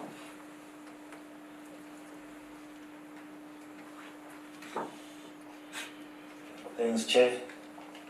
Good morning to the entire EFF participants, as led by the provincial leader, Mandisa Mashiko. My name is Vusumuz Lamin. I'm from the Office of the Public Protector.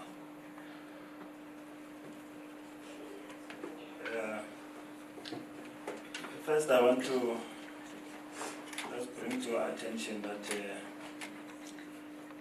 a number of state institutions have already appeared before this commission. They have been probed about the extent to which they have rolled out their services to the people of Alexandra mandated by the Constitution. But upon being probed, a number of concerns were raised by them as, amongst other things, constituting obstacles or presenting them with challenges towards providing the people of Alex with certain services that they have a duty to provide to them in terms of the Constitution. I'm talking about the provision of housing, provision of infrastructure, and other related municipal services. Amongst the challenges that they raised, and they relate to you as a EFF was the concern that currently in Alex there is a widespread occupation of land, or rather unlawful occupation of land that is taking place.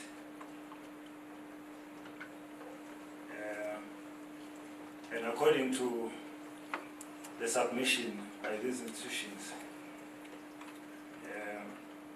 such unlawful occupation of land is being supported or encouraged by certain political movements. Now, we all know that currently economic freedom fighters is the most strident and vocal political movement, especially when it comes to issues of land occupation, exploitation, distribution, and economic transformation. And we have also just confirmed to this commission that the land occupation is indeed a program of the EFF. I think it's along those bases that this commission has decided to extend its invitation to the EFF. And more so in the spirit of all the Ataram Pattern rule,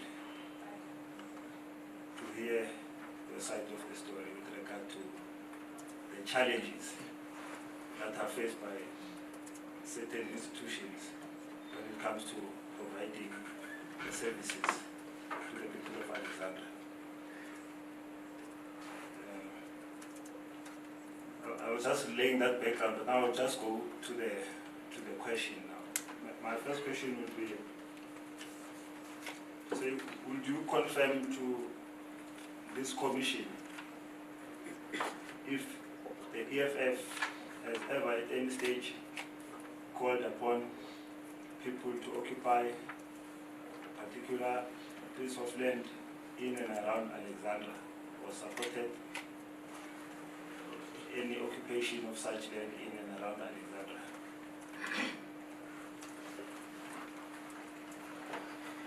Okay, first I'd like you to explain the Latin term you used, because I'm not a lawyer.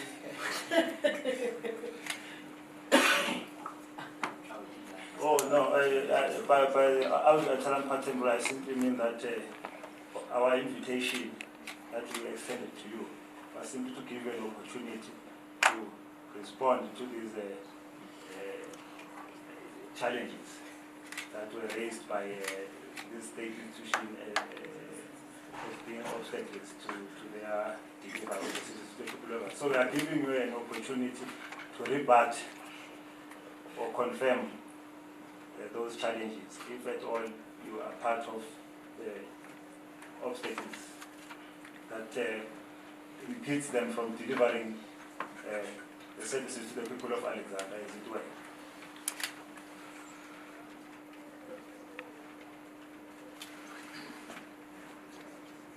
So in brief, we are giving you an opportunity to present yourself with regard to the issue of occupation of land, the alleged unlawful occupation of land in Alexandra.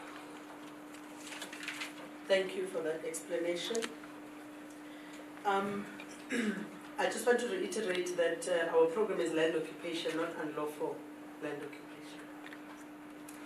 And just add that you would understand that in the context of historical dispossession of Africans, that it's a cause of, it's a fight for justice, land justice, economic justice, as I've explained, and therefore fighting against an unjust law. What is the unjust law? It's Section 25 of the Constitution that says that for black people to get land for primary use, they must purchase that land. When they cannot afford to purchase the land through the state, and also further that when it was taken from them initially, it was taken without any contract, without any agreement, and worst of all, it was taken very violently. And it was not taken over a year, it was taken over a couple of centuries.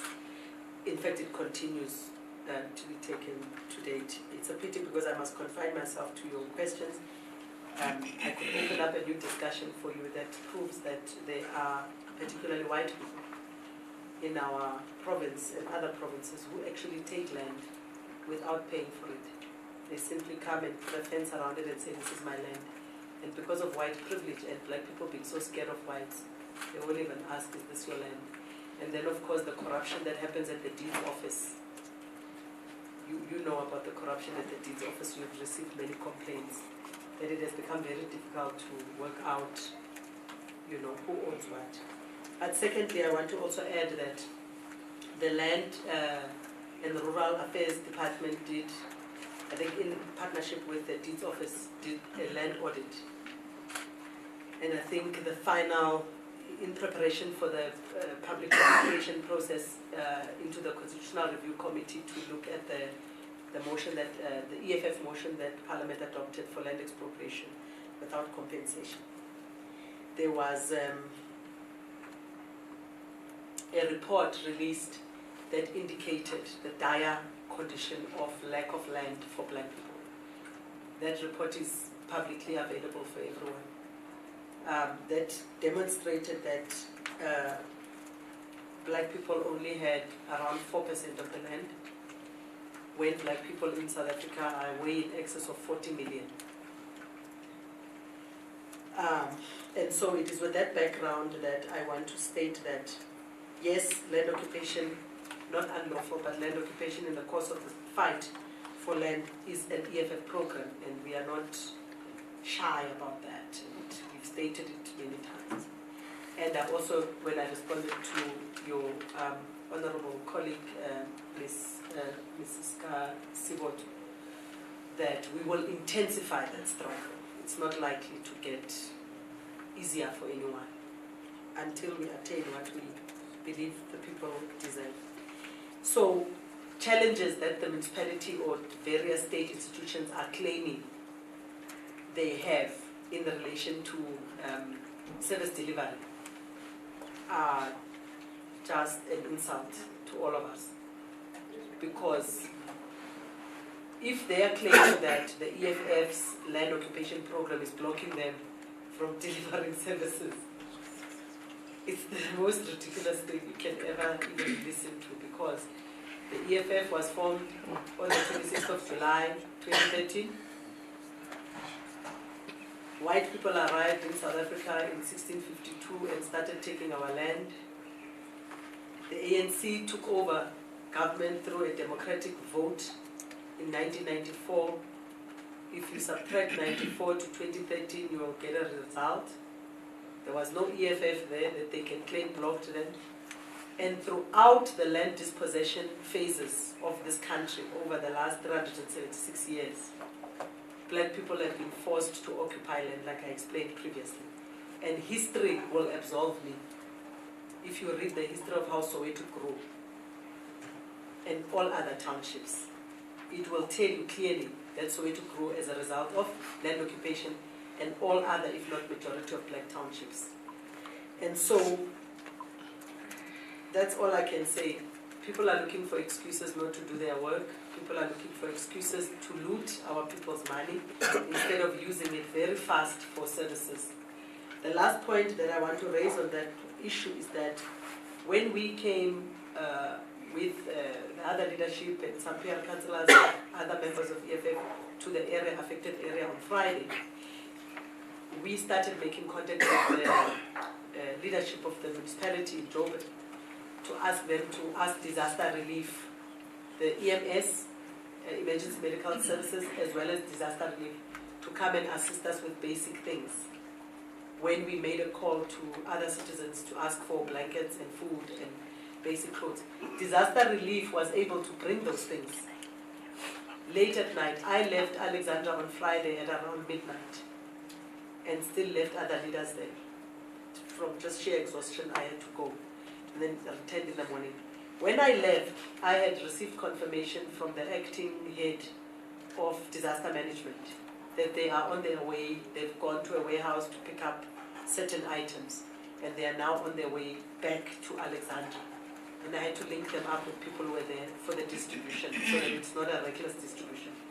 Therefore, I'm saying that to prove that the state is capable of delivering services, that the EFF and its land occupation and the People's Land Occupation Program, which we as the EFF inherited from them in 2013, which has been there for centuries, can never and has never ever stopped any government entity from delivering services.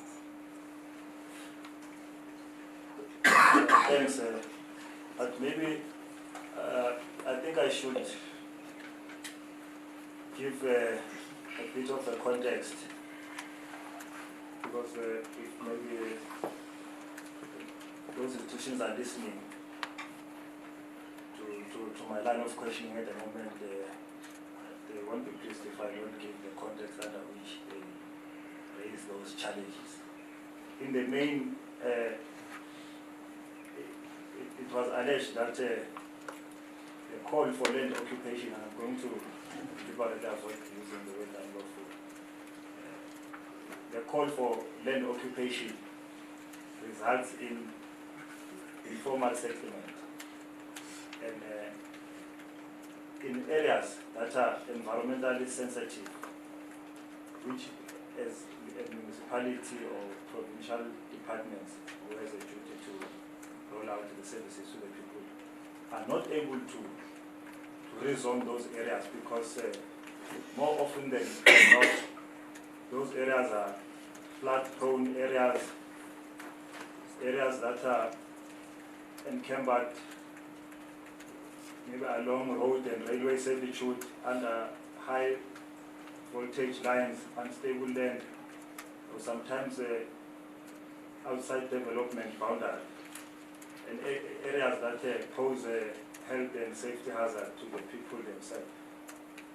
But in short, the concern is that the areas that are often occupied as a result of such calls are areas that are not suitable for housing development and formal infrastructure. Now, I had you gave a proper example of development of Soweto, in particular Orlando, the land occupation that was led by the late James Sofasonke Mbasa. We all know for the fact now that Soweto is a big, fully developed urban area. But now if you juxtapose that against the context that I have given, I'm sure Soweto is not a environmentally sensitive area. It was such an area that it could be developed. So why I'm saying that, I think the call for land occupation, which is your program, before you embark on such, you conduct some form of feasibility study on the area, so that, for example, if there is a need for a municipality to roll out bulk infrastructure to such areas, it is practical and feasible in the circumstances. Thank you. I did mention earlier that when communities occupy land, and I stressed that they've been doing it for decades, not centuries in fact, right? And as times moved on, in the latter years, they organized themselves and even approach, even from ward councillor to human settlements departments, etc., up to MECs and even premiers, to say, here we are so many, we've got C forms, or we live in the area, we are working here, you know, we need a place to stay, help us. That's normally the way how it starts. That's why communities often can even tell you how many times or how often they've engaged with MECs, MMCs, ward councillors, PR councillors, etc., to find out. In fact, even at times they engage with private landowners if it's a farm. They would have formal meetings with so-called the farm owner or the mine or any other sort of wealthy people who have taken vast amounts of lands for themselves in South Africa, and will engage with them and say, please, you know, we need a place to stay, can you give us this part, can't afford to pay for it, etc., etc. So that's the answer to that part of your question. That people settle in environmentally sensitive places, and you've made an example of Soweto, which is my example, and whether we have, as EFF, access to use experts, maybe even town planners, geologists, and all sorts of other experts. No, we don't have those kinds of resources. If we had, we'd be running government, because those are the resources we need to run government. We don't have those kinds of resources. Like, we can't afford them. We as the EFF, and I can confirm for you that the communities we're talking about can't afford them either. We use common knowledge, they use common knowledge and understanding. But I must also add that Alexandra has been there since 1904. The ANC took over in 1994, Alexandra was there. The DA took over in 2016, Alexandra was there. Whose responsibility is it to move the people? The people are not opposed to being moved. We must never create the impression that Alexandra residents are excited about living in Alexandra. Just because they smile every day and they go about their business, they have parties, they have funerals, weddings. Human beings are like that. Africans are resilient people. We have to survive. But the government has never taken, the same people you interviewed, they've never taken the initiative to say, look, here's a plan, we're going to move you to there. In fact, the only thing I can tell you that I know for a fact, and you can ask him when you call him here, is that Paul Mashatile was the first NEC for human settlements, for housing here after the ANC took over. And it was during his time that the red ants were first procured by a democratic government to move people from Alexandra to the Diepsloot area. Even before houses were built in Diepsloot, there's a community that we know as the EFF in Diepsloot that can attest to you today. They can even tell you how they were thrown in the back of trucks, open trucks that are used to move gravel and sand during construction. They were thrown into such a truck, about Diliza at Diepsloot, in an open field. So those same people who told you what they said, that they are blocked and all of that by EFF and communities who are occupying recklessly in environmentally sensitive areas, are the same people who threw people, who displaced people from Alexandra after promising them an RDP house. I can bring those people, I'm not lying. I'm on the ground in this province. I can bring them, the chairperson of Joburg can bring them. Tomorrow we can bring them. And they can come and tell you themselves how they were thrown in an open field by Paul Mashatile, who promised them houses. And when they got there, there was no house, there was no water, there was nothing. They had to find plastics and and make a house. And then those people are the ones who mete out state aggression. Who meet state aggression, meted out by the state like that. Whom I was earlier asked, should they not reconsider their tactics? So I've got nothing further to say. The state must go and find places. There's a land report. We know the vacant lands. In fact, the same state under the ANC here says that they are doing land rapid release. I don't know what it is, but they keep saying that they are doing it. What it suggests when they say they are doing rapid land release, right? It suggests that they have land to rapidly release. In fact, it even suggests that they've had land since 1994, because it's the ANC in the province that says that. They've had land since 1994. They suddenly woke up in 2018 and said, we must rapidly release this land. So why are they allowing the people of Alexandra to continue living like that and in other areas that are dangerous? We agree. We fully agree. It's very urgent that the people of Alexandra must be moved from Alexandra. It's very urgent that at least vets must release that land so that the city can start building houses. So, if I may just quickly come in there, for some reason, I have some knowledge of the land that you are talking about, the portion of Frankenwald, through my other investigation in the Office of the Public Protector.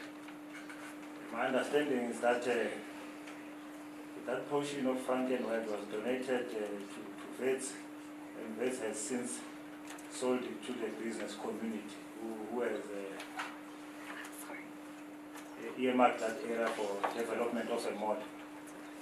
And the city manager of the city of Johannesburg has confirmed that that area is currently being rezoned for that purpose. So it's no longer owned by Vets. Vets have sold it to the community, business community. And then,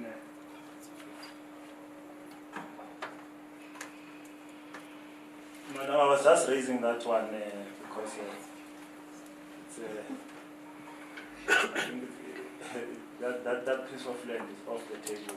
As far as I know, but I may be subject to correction. But I think it's a question which we also raised with the city of Johannesburg when they appeared here, and they have confirmed the same. And now going back to my question, it's interesting that you appreciate the fact that a call for land occupation may sometimes be a call to occupation of areas that are not suitable for development or constitute a health hazard to the people themselves, especially around Alex. Because the main contention here is that it's not an opposition to a call for land occupation, but occupation of land in areas that cannot be necessarily developed due to geo-underlying and topological challenges. For example, areas that are on the banks of the river, areas that are infested with locum trees. You can't expect the municipality to roll out a water reticulation or even construct a house on that area. So maybe while on that one,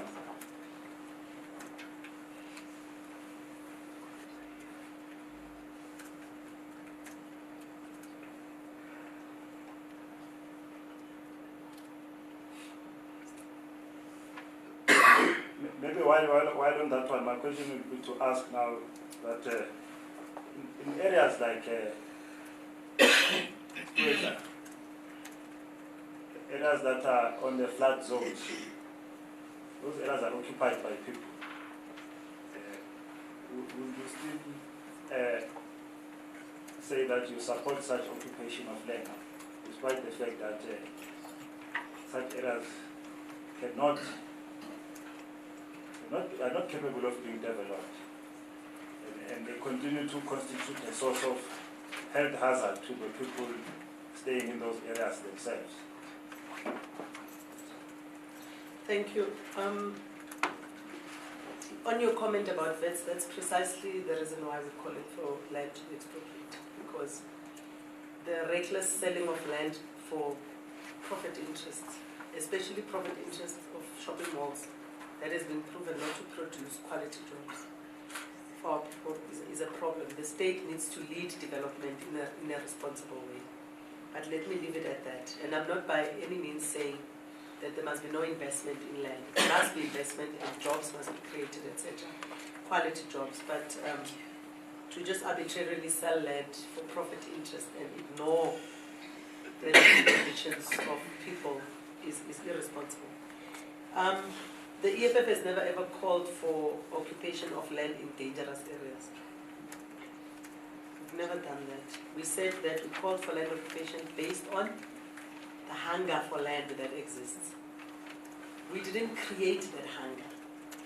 We are not to blame for colonization and apartheid. We are just trying to fight the remnants of that system as best as we can, and we hope everyone is wanting to join us in that fight. We are not perfect.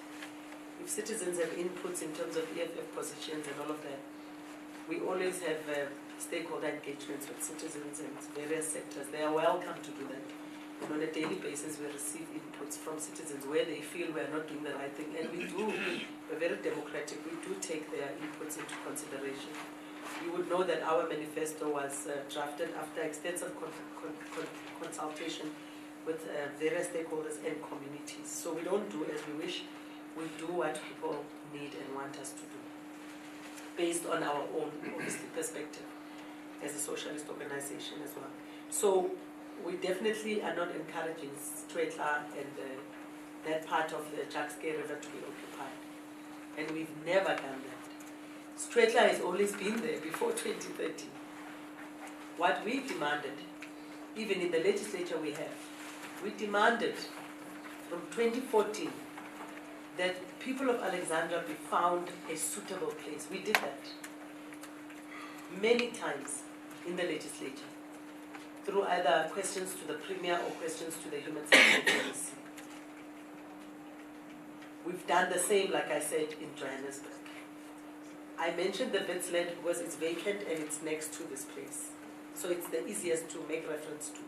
But there's many, many other pieces of vacant land in the province. If you go towards the area between Sibukeng and Orange Farm, the Mirafong parts of West Rand, Western area, and where we border Northwest, where we border Ekurhuleni and Mpumalanga, beyond Etwatwa, Davidton, where we border Mpumalanga from Bronkhorstspruit, where we border Northwest from Hammanskraal, where we border Joburg and Pretoria itself, yes, where we border the Northwest again at the back of Winterveld. I'm taking you the entire geographic circumference of the province. And I'm only going to the periphery because those are the areas that we all can relate to.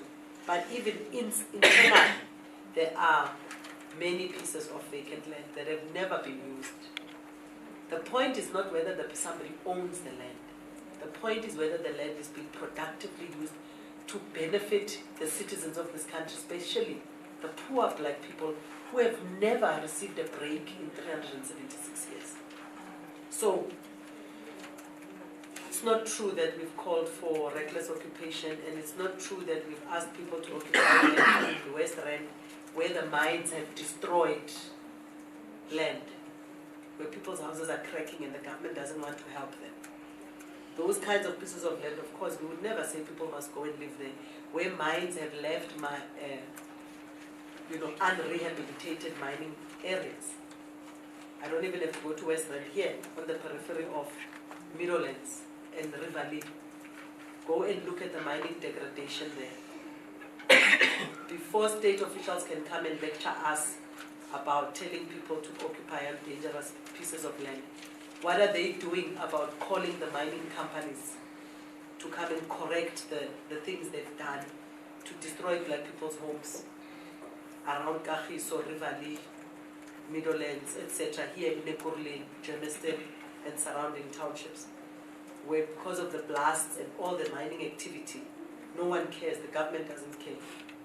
They extract the minerals, ship them off, don't even pay the tax on half of them, loot the profits with the private sector, and then they want to come and lecture us about land occupation when there's many, many other things that they are not doing. So we've never said people must occupy land in dangerous places. Why would we say that when we are fighting for people's rights? Thank you so much for such a comprehensive response. Of course, the call for land occupation, knowing the history of this country, the disposition of land, it is indeed a noble cause, and it is casually linked to a quest for a roof over people's head, which lies at the constitutional discourse of this country. But then let's just move on to the next question. You indicated that you have visited the area in Alexandra where there's been demolition of houses. That happened a week ago. Can you give us an indication having been on the ground and closer to the situation, as to what kind of structures, housing structures were demolished. Is it unoccupied houses or is occupied houses? I'm asking that question against the backdrop of an assertion that was made by the City of Johannesburg through the city manager that his understanding is that only unoccupied houses were demolished there, and not houses that were occupied by people. So I'm taking advantage of the situation that you have been there on the ground and you observe for yourself. So can you share with this commission if indeed, from what you observe, it's only houses that were unoccupied that were demolished, or if houses that were occupied by people were also demolished?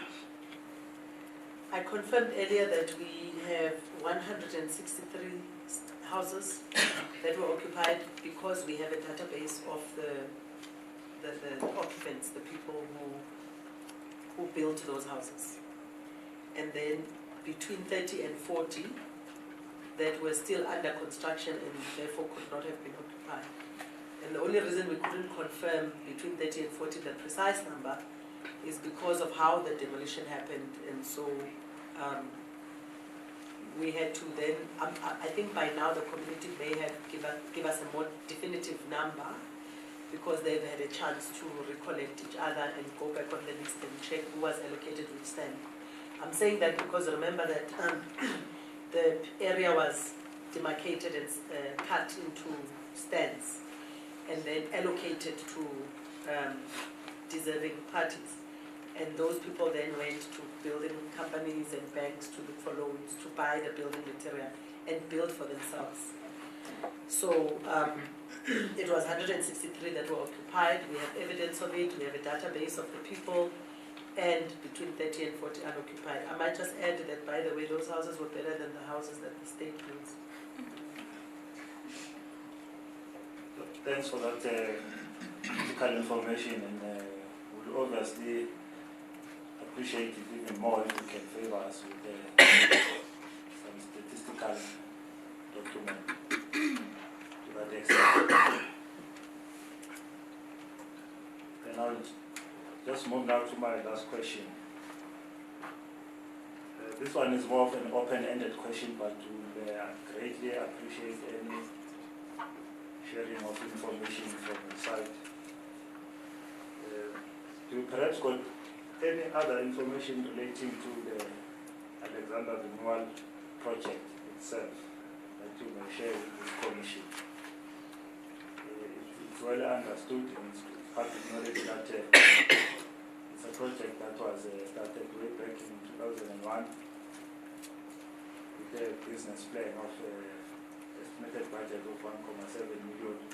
But this commission knows by now that that project has since collapsed and been closed due to challenges relating to implementation. So, in a nutshell, it's no longer there. So, do you want to share with this commission any information that relates to the Alexandra Renewal project, being a leader on the ground in Gauteng, who happens to be closer to the people and over the people Alexandra, you may have taken interest In his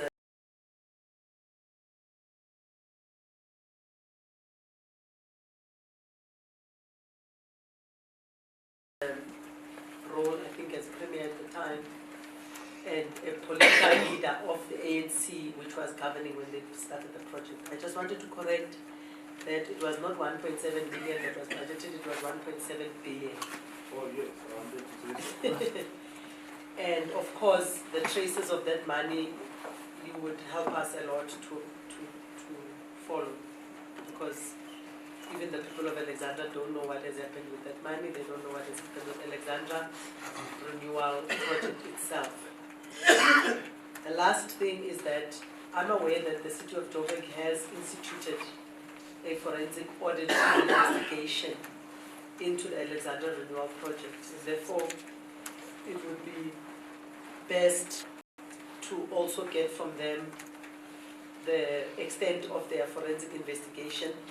The only thing that I'm aware of as well is that there's been frustration on the part of the municipality, and they've even requested us to find a way of assisting them to get cooperation from the National Prosecutions Authority, because some of their forensic investigations are advanced and have a lot of evidence and conclusions.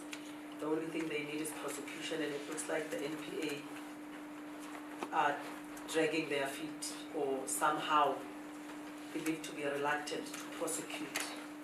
Lastly is that there are people implicated, of course, in the looting of the Alexandra Renewal Project, but that investigation by the city will give you the results, and a proper criminal procedure must be followed in order to bring people before the courts, because the investigations have already been done.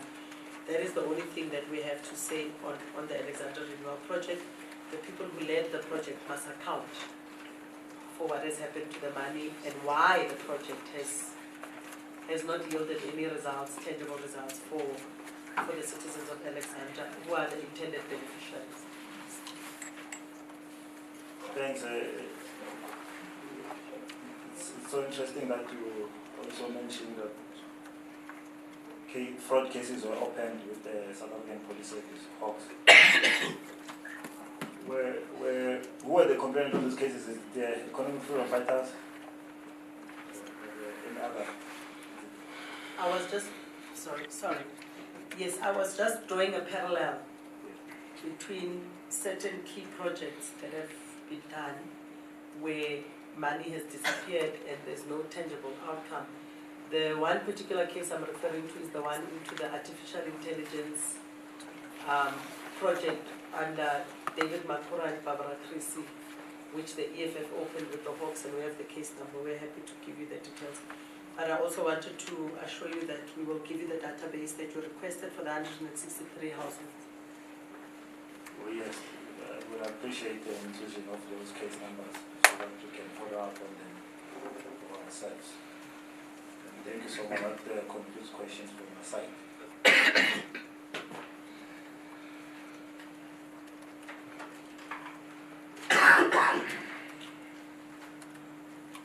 Thank you, Mr. Mashego, for your submission. The main reason that the EFF was invited here today is because the former MEC for Human Settlements, I believe it was, made an allegation during his testimony before this commission that the EFF, through certain statements, was in part to blame for the rising, as he called them, land invasions in Alexandra, increased occupation of land in the area. That's why we're here. And there are other side issues that we're also discussing that are helpful, I guess.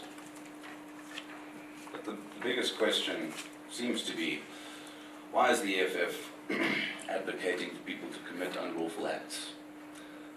That doesn't concern me.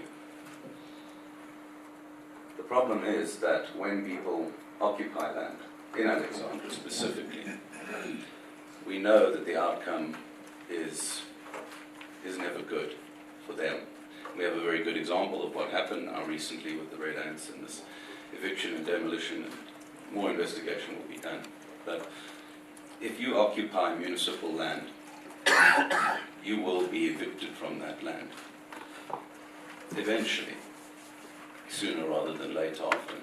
When you are evicted, this is according to what you as the EFF are saying now, the Red Ants come in, especially mass evictions. There are severe human rights violations. People lose their property, money that they've invested into building on this land.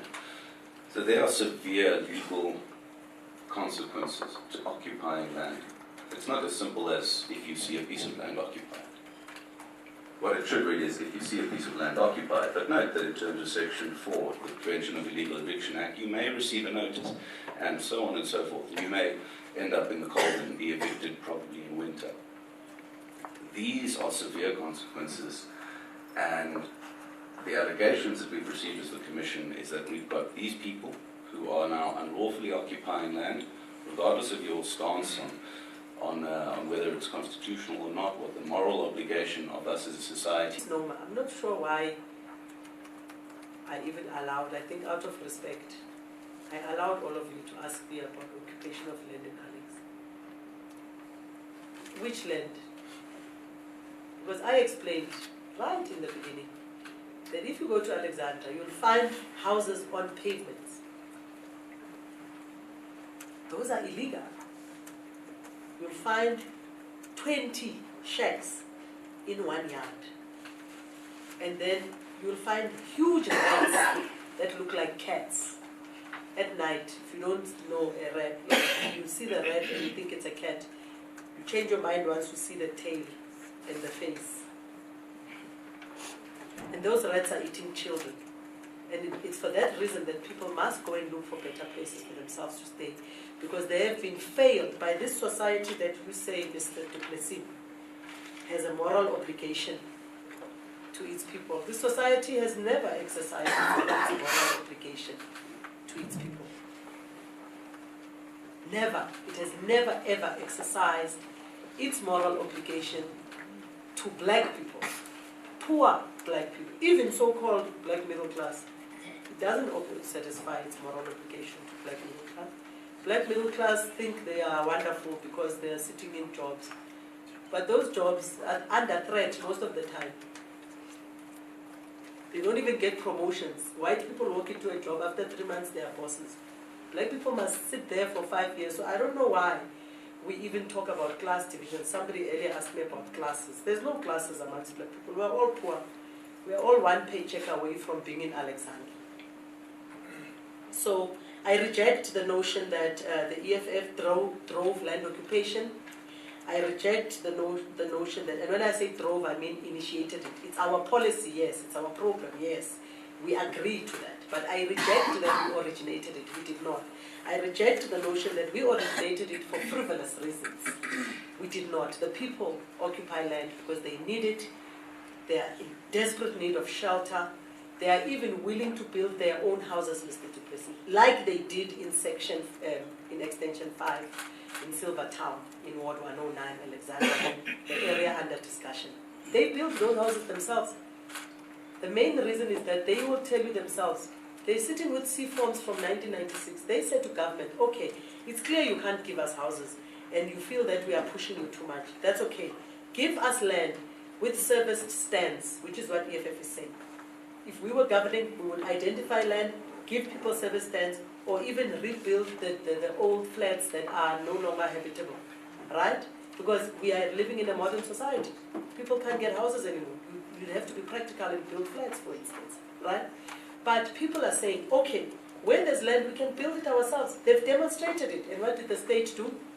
They came and demolished it one Friday morning at 8 o'clock on the 31st of May. Ambushed poor black people. So if that is the moral obligation you're talking about of the red ants and those rogue people in the city of Joburg who sourced the red ants, and the SAPS and JNPD officers, those rogue officers who participated in that, against a resolution of council. If that is the moral obligation you're talking about, then I don't want to be part of it. Thank you. I had to steer very, very hard against the tide of political talk there, and it does not answer my question. So I'll put it simpler now. If someone came before this commission tomorrow, someone who was evicted in Alex, and said, I got evicted from my house, I occupied there, I thought it was perfectly fine to do it, because I heard Julius Malema say I must occupy it, and I suddenly got thrown out of my house, beaten by the people who evicted me, my possessions were crushed, lost my ID book, and they wanted answers from the EFF. Why did they not warn me? That's the question. I don't want to talk about the other issues. I want to talk about specifically now the slew of land occupation and evictions that have been happening very recently in Alexandra, and the specific statements made by the EFF, because we've received specific allegations about that input. That's all. If someone came today and asked, the EFF was there when they told me to occupy the land, where were they when it was taken from me? What would the EFF say to that? You are not entitled to tell me how to speak, because I'm not entitled to tell you how to speak. I'm saying to you, you invited a political party here. I've got the invitation here. It's addressed to the EFF Secretary General.